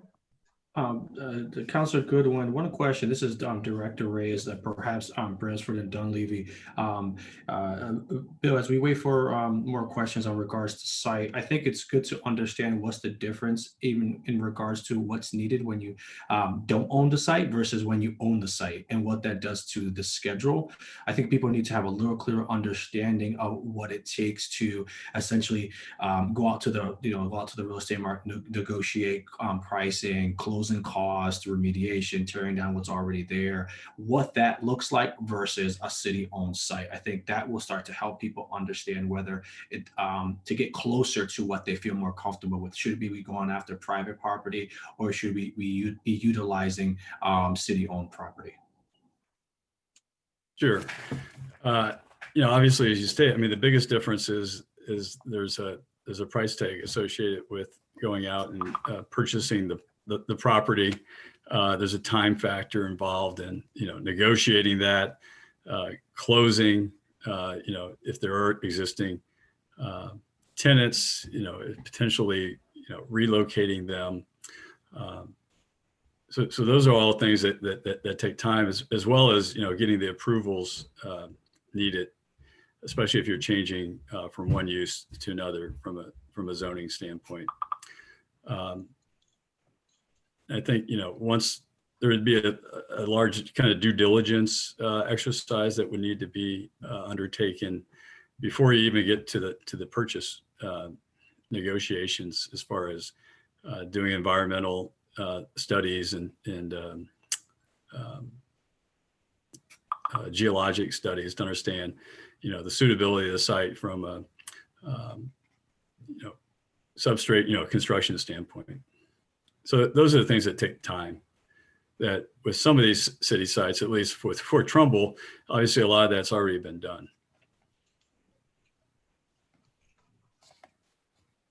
Franca has their hand raised. Was it Franca or Franco? Franca. Franca, you have the floor. You have 3 minutes. Might be Kate. Yeah, it might be Kate.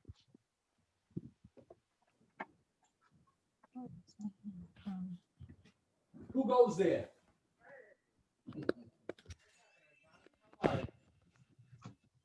Hey. Relax.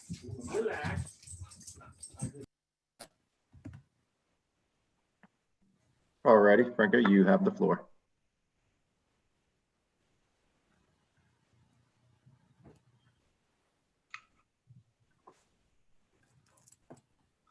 We lost Franca and the dog. No, I'm here. I'm sorry. No worries. Hello, everyone. I just wanted to say I agree with Regina Mosley in regards to Fort Trumbull being the place that we should build our community center.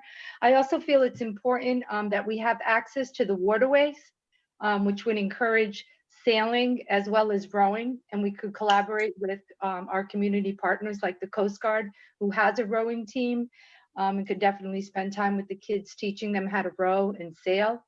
I also feel that, I don't know, but I was thinking if a social service department could be put in the community center, so kids could have access to social services, therapy, groups.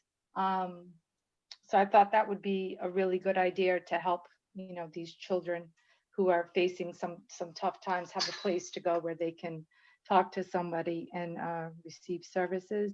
And also, Director Reyes, I know you were talking about how we reach out to the community.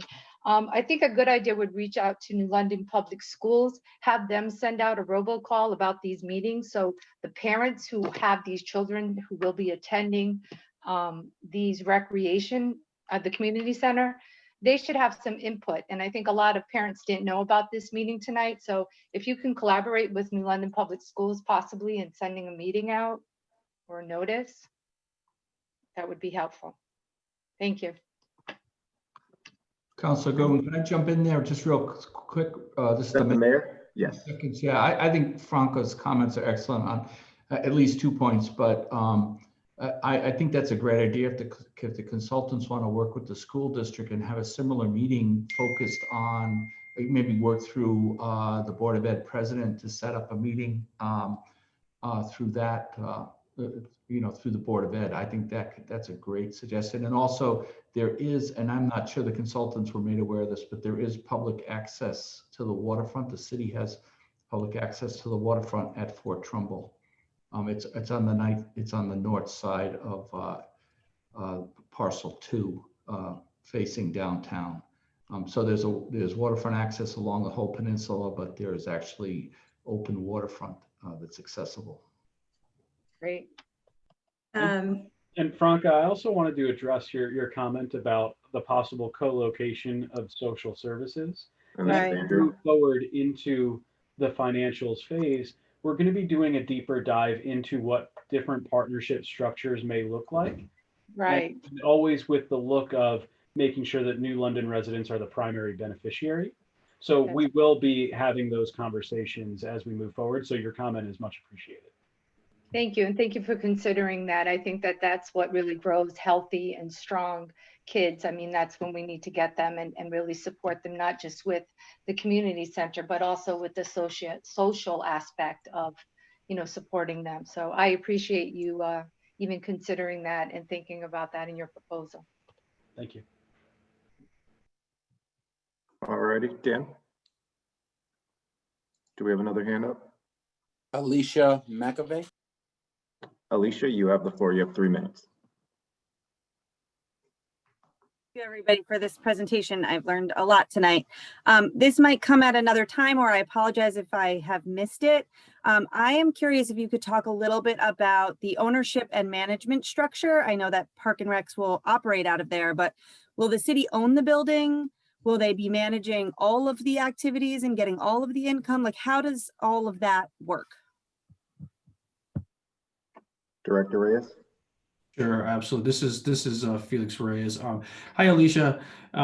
Yeah, so great question. So you're talking. So we talked about earlier about exactly that. The Recs department will be operating out of there, but we are looking at third-party operations where essentially the building is sustainable. It's its own business model. The city will obviously own the building, but we want to make sure that we create a facility that's sustainable financially on its own, so it doesn't affect our general fund. The last thing we want to do is put the operations and the cost, capital maintenance, deferred maintenance, all those kinds of things on the taxpayers after we build the actual building. So we want to make sure that the building can sustain itself, and that may take a third-party company to come in and run the actual building and manage the actual facility, so it's not on the backs of public works or someone else.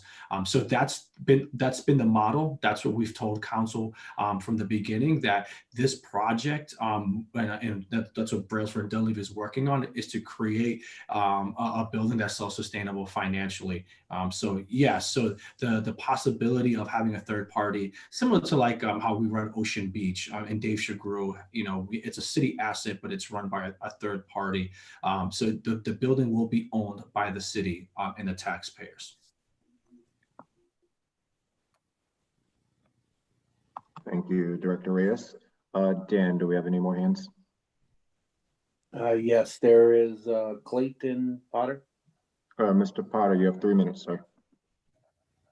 Hi, everybody. So I noticed on one of the slides as Bill was presenting that one of the cons for the Fort Trumbull, or sorry, the two cons for the Fort Trumbull site were pedestrian access, and the second was something that alluded to like the ability to partner with cities and surrounding towns. And I think from my interpretation, like access from the community, and we spoke about youth, which is a major part of the population, and elderly people who are less likely groups to be driving. And then in addition to the site not being in an ideal spot for partnerships, I think the partnership aspect also seemed to be hinted at as key for the entrepreneurial business flow. And I just thought like those two cons are a little bit counterintuitive to what I thought to be two of the biggest sort of focal points of the and goals. So I just, but the mayor's new program about the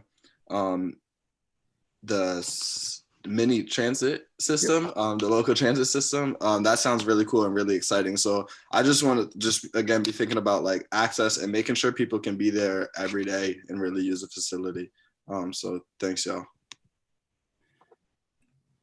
Yeah, good questions. And to address the first one, pedestrian access, because really the elevated train line kind of creates a barrier, right? I mean, there's two places to get under it. So that's what we saw as a potential con, is just that access.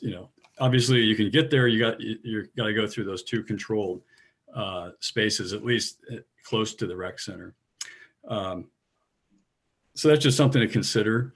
And I mean, there's ways to mitigate that. And obviously if you can create transit to support, get people there, that helps.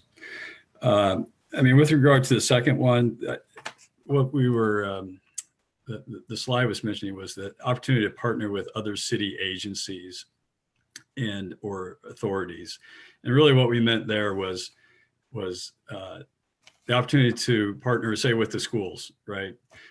Where Bates Woods or Edgerton would have a much better opportunity to partner with the schools because of proximity, whereas Fort Trumbull is located farther away. So it wasn't about necessarily outside partnerships, but it's kind of the synergies, so to speak, with the existing city assets that was a bit of a con because of the location.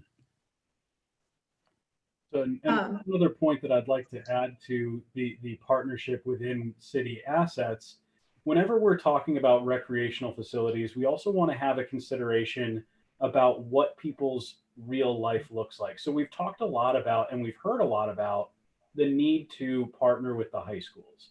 Now, the ability to partner with and provide programs doesn't necessarily necessitate a co-location of physical facilities.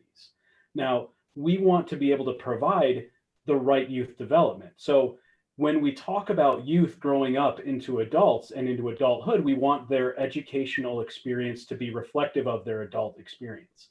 Now, as adults, do we always have the opportunity to do everything in one building?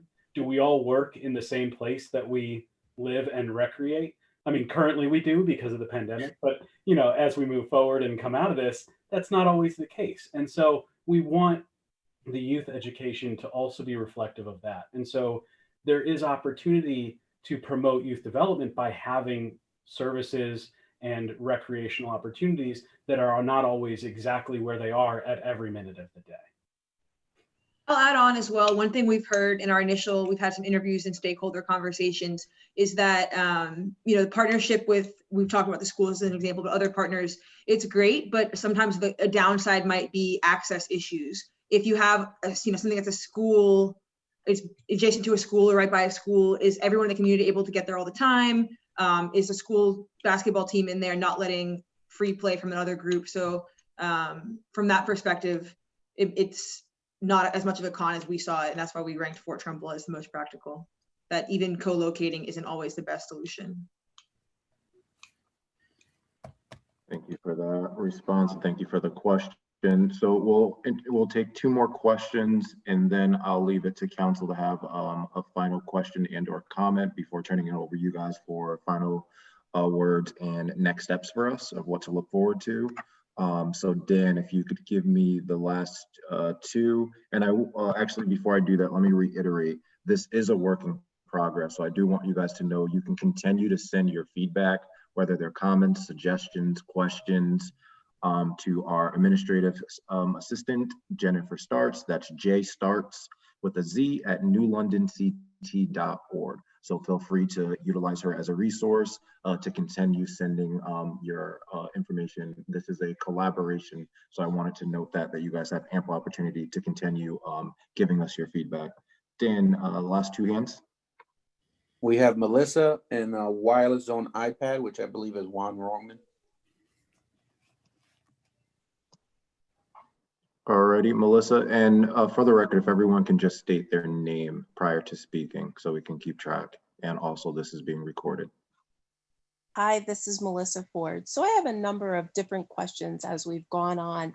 So one of the things is we had talked about different sites, but and we've talked about those sites being able to facilitate a number of variety of activities.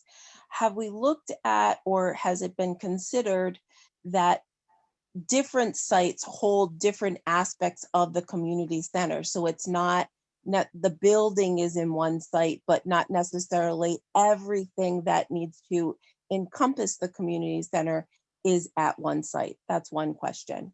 The other piece is that I hear the developers bringing on using the word stakeholders. Can you please identify who you believe the stakeholders are?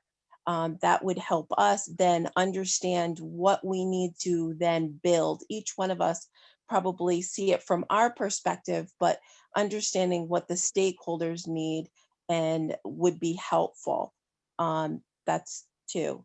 The third question is that I think that we're hearing a lot of conversation in the aspect of looking at the school community coordinating with the community.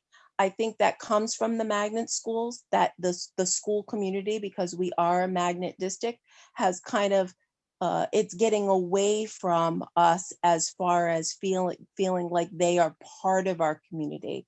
And so I think that we're looking to kind of bridge those gaps, and the community center would be helpful in bridging those gaps. So that's that.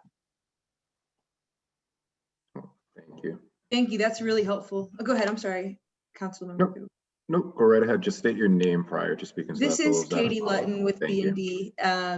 And first of all, Melissa, I really appreciate those questions. I'll go out of order and tackle the second one, since I think I was the one that used the term stakeholder most recently. And 2 things on that. One, I've heard folks on the call refer to kind of the Brailsford and Levy team as builders and developers. And just to clarify, because I want to make sure we're transparent, everyone knows, we've been hired to help the city with a plan. We're advisors. We're not like a builder company or developer. So just so that people are on the same page about that. And as far as the stakeholders, I used it and didn't really define what I meant. So thank you for that. But so far, and I think we had a list earlier in the deck I can pull up, but the stakeholders being representatives, initially from New London Recreation, from New London Youth Affairs, the Senior Center, Director Reyes and his team are the initial stakeholders we've talked to. And then we're also looking more broadly at what are some of the community organizations. So we're in talks with Higher Edge, Fresh New London, some other groups, I think the New England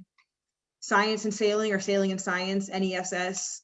I'm sure someone can correct me if I'm getting that wrong. We've got Yes. kind of a list of organizations that we either have talked to or are in the process of reaching out to. So those are some of the stakeholders that I've mentioned as folks that we want to get your perspective, see what kind of partnerships might happen or what this space needs are and how we can make sure that this works for everyone.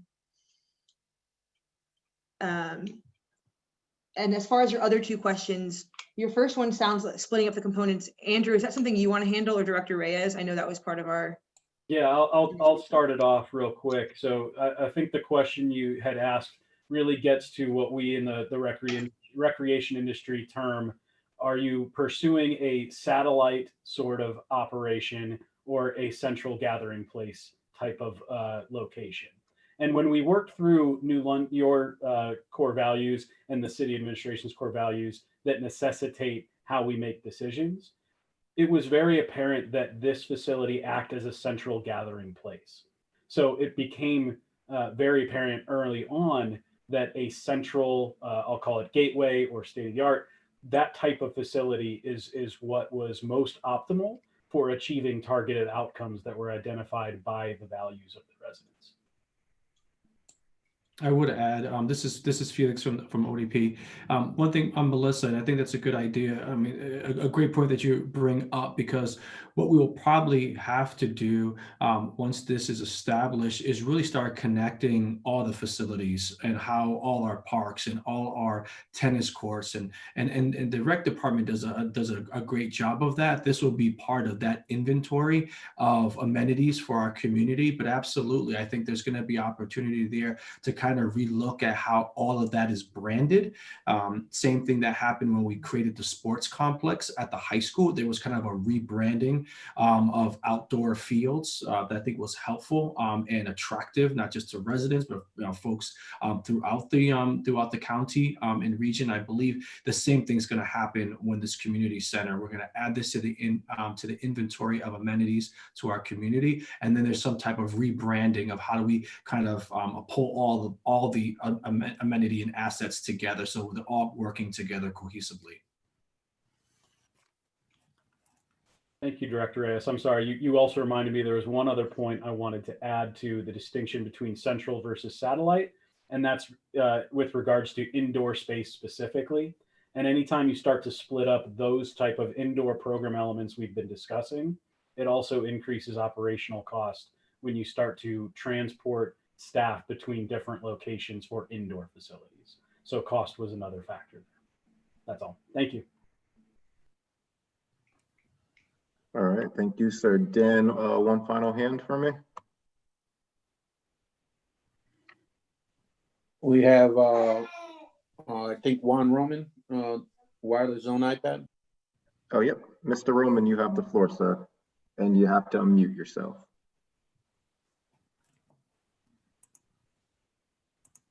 How's that? There we go, sir. Hey, I'm catching up. Juan Roman. I had a few things that I saw. I jumped the gun a little bit on sites, so I'm back to sites. The first two sites, I must be honest, on Monday when I first heard the presentation, the first two sites, the only word I can use was a bit insulting because they were clearly too small. So I was like, why are we presenting these sites? But I see, the pros and the cons and the things now and how they're high risk. So 1 and 2 aren't even an option. 4, which would be Edgerton School, is close to food options. I know that was something that was brought up earlier about if they were at Fort Trumbull, would we have food accessible inside Fort Trumbull? Where if we're at Edgerton, obviously you're close to food options right there with Coleman Street. And again, that helps other businesses, because I know that we're saying we want to enhance New London community, and that would definitely do so. Already have a baseball field right there, so you wouldn't need that. You already have a baseball field, and you are close to London High School and also close to Benny Dover Jackson Middle School. So students can come from both areas quite easily. I don't know about parking, that might be an issue, but other than that, I think that would be, I guess, positives for the Edgerton location. Obviously, I know it was said that, well, if we have to demolish some things and take things out, then that's going to take away from some cost. But if that's the case, I think what it can bring, if it were at Edgerton, would be helpful to the other communities. I mean, McDonald's and Wendy's and Rita's and everyone else in that area would really thrive. The Ocean Beach one, which I know is not one of the sites, what I thought about, like I said, our business would be elevated for the beach, and also gym would be right there, and how much we could maybe get a dual memberships thing, where if you were involved with the community center or the rec center, you could also go to the gym there. That might be something that, again, helps their business, and you don't have to necessarily build as much of a weight room situation in this new building. Maybe now you could just have the wellness and the thing, like you said, about counseling and things of that nature, which are so useful. And I'm glad Franca brought that up, because that is something that kids are greatly lacking. And as I said, coaching at the school, I saw a lot of that would stem a lot of problems if we could get to that as soon as possible. So I think that, and the thing about transportation with Ocean Beach, if we can get people to Fort Trumbull, we can get to Ocean Beach. So, especially if we're going to have all of these, new enhanced busing situations. So I thought that might be something that would be helpful. And the last one was the Crystal Avenue location. As I said, accessibility to the highway, 95 north and south, it's right there. You come out there, you take your right, and either you take the hard right and go north, or you just stay in the middle lane and you go south. So that helps, because as much as we would not want to believe this, there might be some communities that don't want to come too far into New London. Why, I don't know, but I'm just saying that might be the case. Well, you wouldn't have to. You get off the highway, you go to our location, you get right back on highway and you leave, if that makes you more comfortable. And not to mention train, bus, downtown, everything right there. So if we were able to have tournaments, so to speak, you could have teams get on a train in Massachusetts or a train in New York, because we're right pretty much equal distance between the two, and still come here, go to a tournament, get on a train and leave. Those are other issues, and obviously all the downtown businesses, Hot Rods and all the other places down there, the social, they would also obviously benefit from having something in those locations. So I know those two locations of Ocean and Crystal are not being spoken of, but those are the things that I was thinking about. And I have to coin a phrase, I guess, from scripture where they say, you give a man a fish, he eats for a day. You teach a man to fish, he eats forever. When we man this center, whenever it is up and running, if we bring some folks in to run the place, that's great. But can we somehow make sure we can get New London residents employed there? If we say we want to enhance it, all right, so if we have counseling, we have agencies in New London, can we get some of that involvement? If we have, any career center, things of that nature, whatever we're doing. And obviously, me personally, I would love to see something maybe even along the lines of a spiritual opportunity for people. And that would be what I said in the task force. I know we talked about the task force being involved.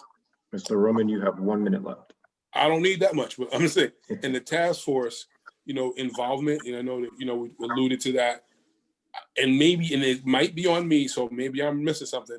I haven't felt overly involved. I haven't felt I've given a ton of input. So those are the only things I want to say. Thank you for your time. No, thank you, Mr. Roman. Those are very insightful sentiments, and we appreciate all the feedback that's coming in. I'll allow B&D a chance to respond, and then I'll turn it over for council for one final remark and or question. Thank you for those comments. You can definitely get. You just state your name. Oh, I'm sorry. This is Katie with Brailsford Dunleavy. Thanks for the reminder.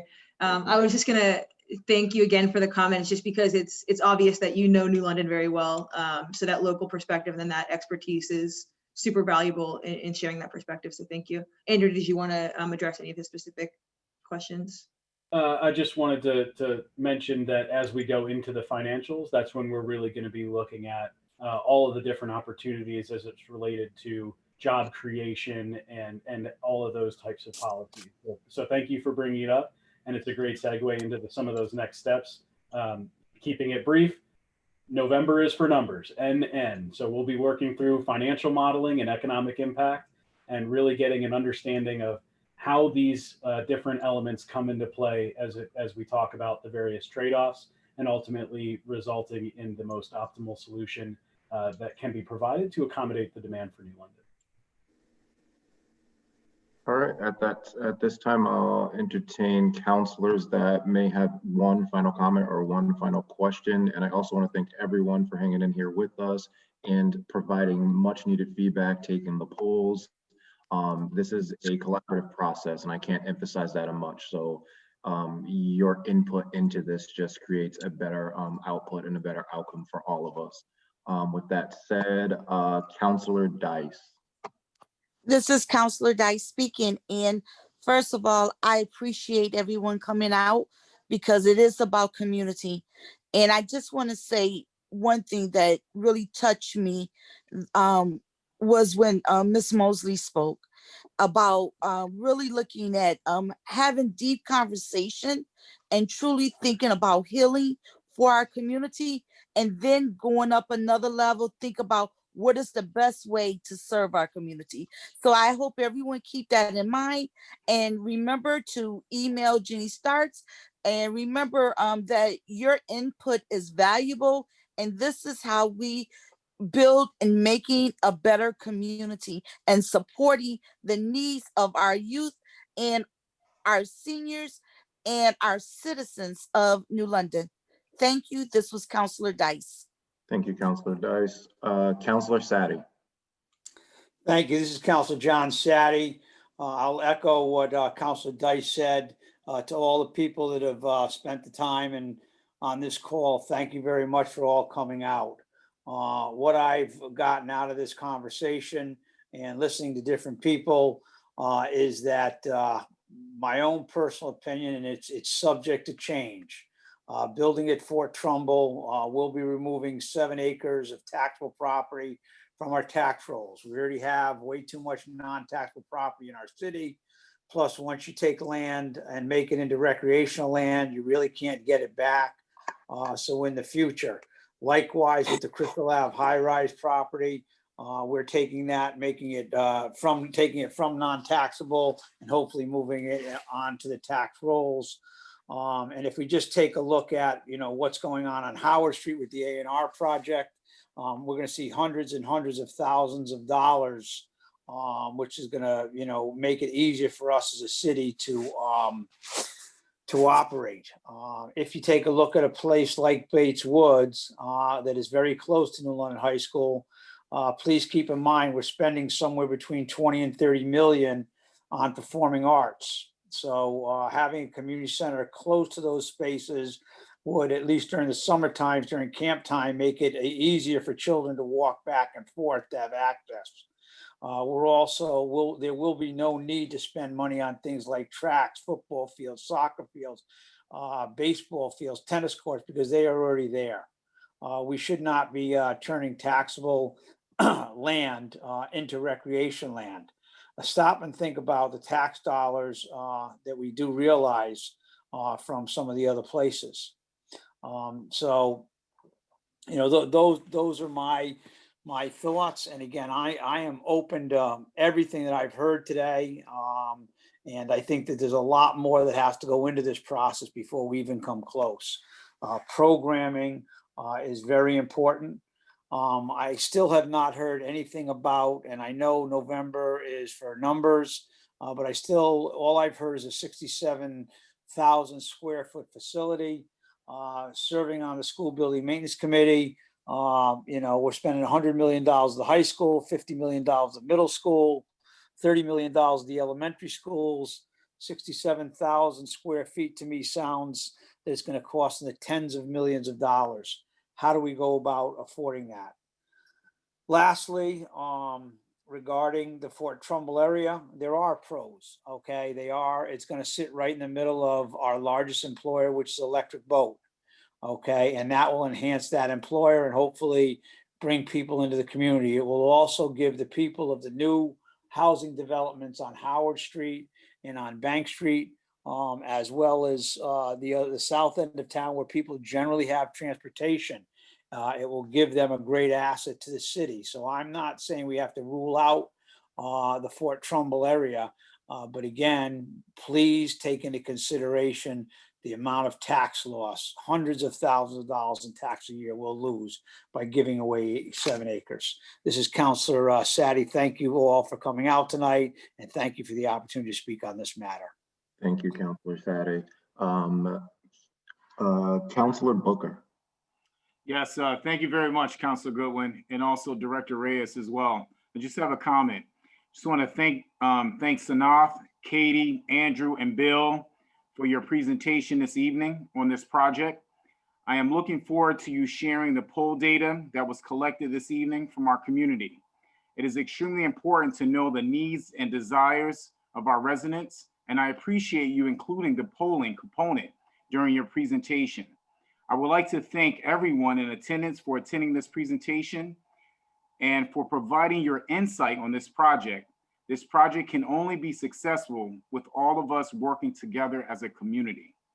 So thank you again for your dedication and commitment to our great city. And as just to reiterate exactly what Councilor Dice said, please contact Jenny Starks if you have any other questions or comments that you would like to make as well. And thank you again for your dedication. Just thank you so much for being here. Thank you. Thank you, Councilor Booker, and Council President Efrain Dominguez. Yes, thank you, Councilor Goodwin. Hello and good evening, everyone. I was finally let out of open house and I can be here to join you guys. I catch, I guess, a little bit of the meeting, but what I was hearing was very exciting. There was a lot of great input that was coming from our residents.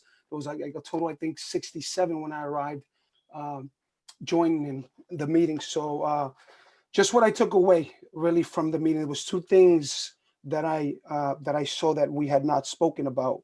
Was the programming to make sure that we have a social service office in this community center, which is something that we need to review and investigate, and hopefully we'll have that be part of it. And also the other thing was making sure that we are talking to the New London Public Schools to connect with the Board of Ed. I know President Regina Mosley was here. I think this is a community center. It should involve everyone in the community. So make sure that we B&D gets connected, and also Director Reyes connects with them so that they can have their meeting also with them and get their input. And lastly, you know what, I'll finish with saying this. I know that we're talking about prices and we have not yet come to the numbers because that's in November, and then that's when it'll happen, as you know, as you guys put it, which I love. And I see building this community center has an investment for our city and for our residents. So I'm not talking about, you know, that we're losing taxes or whatever. I understand all that.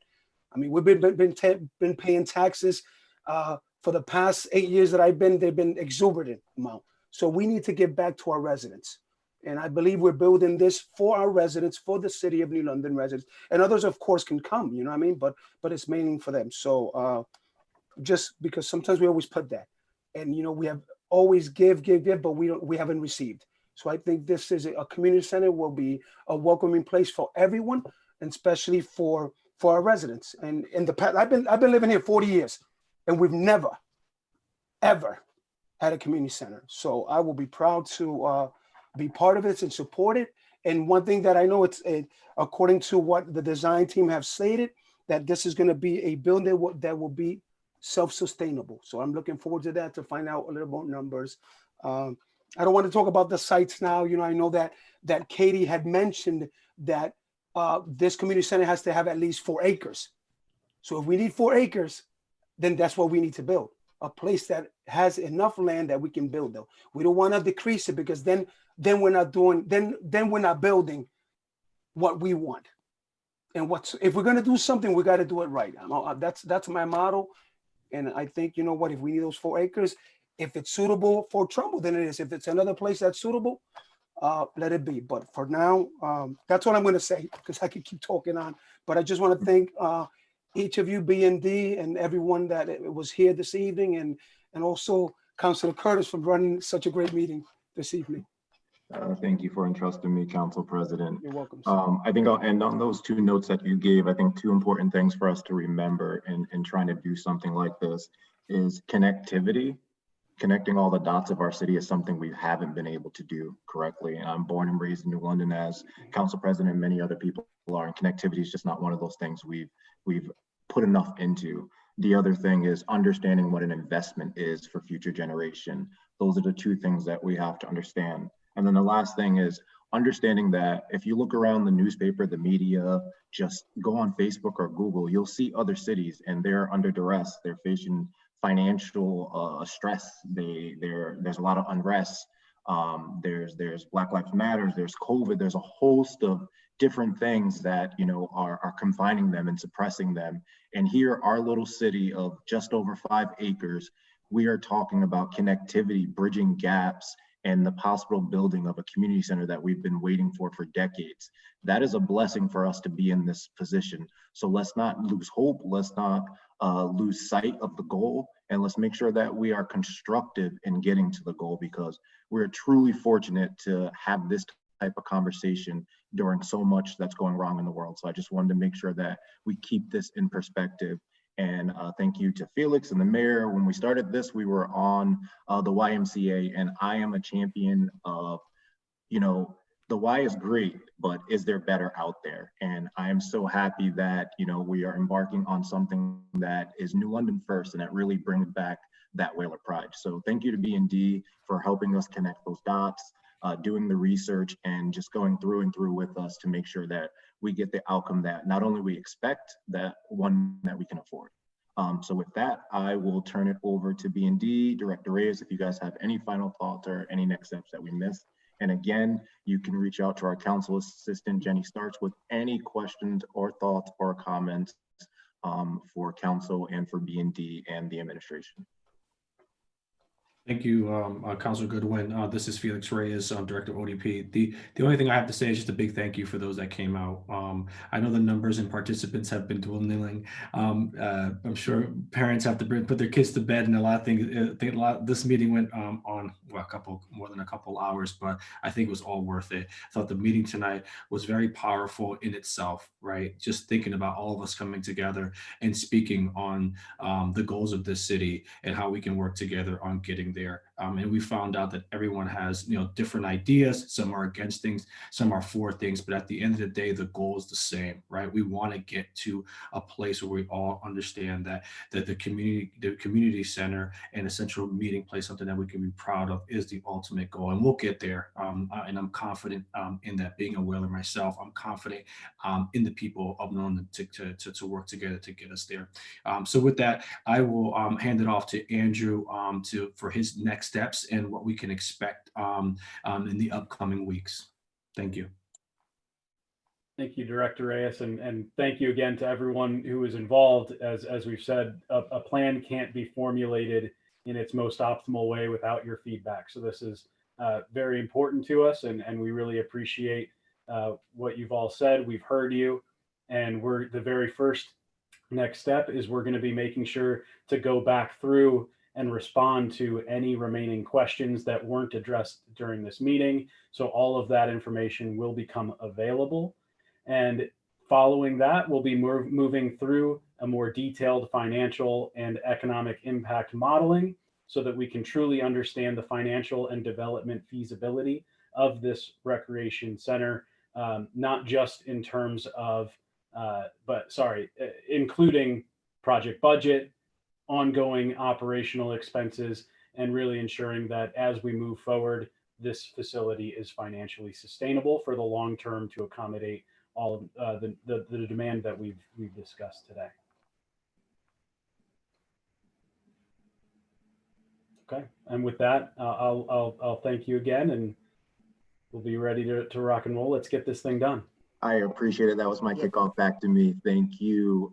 So it was my debut. Thank you, Council President. I will entertain one final motion. President Dominguez, I motion to adjourn. This is Councilor John Sadie. I'll second that motion. Meeting is adjourned. Thank you, everyone. Bye-bye.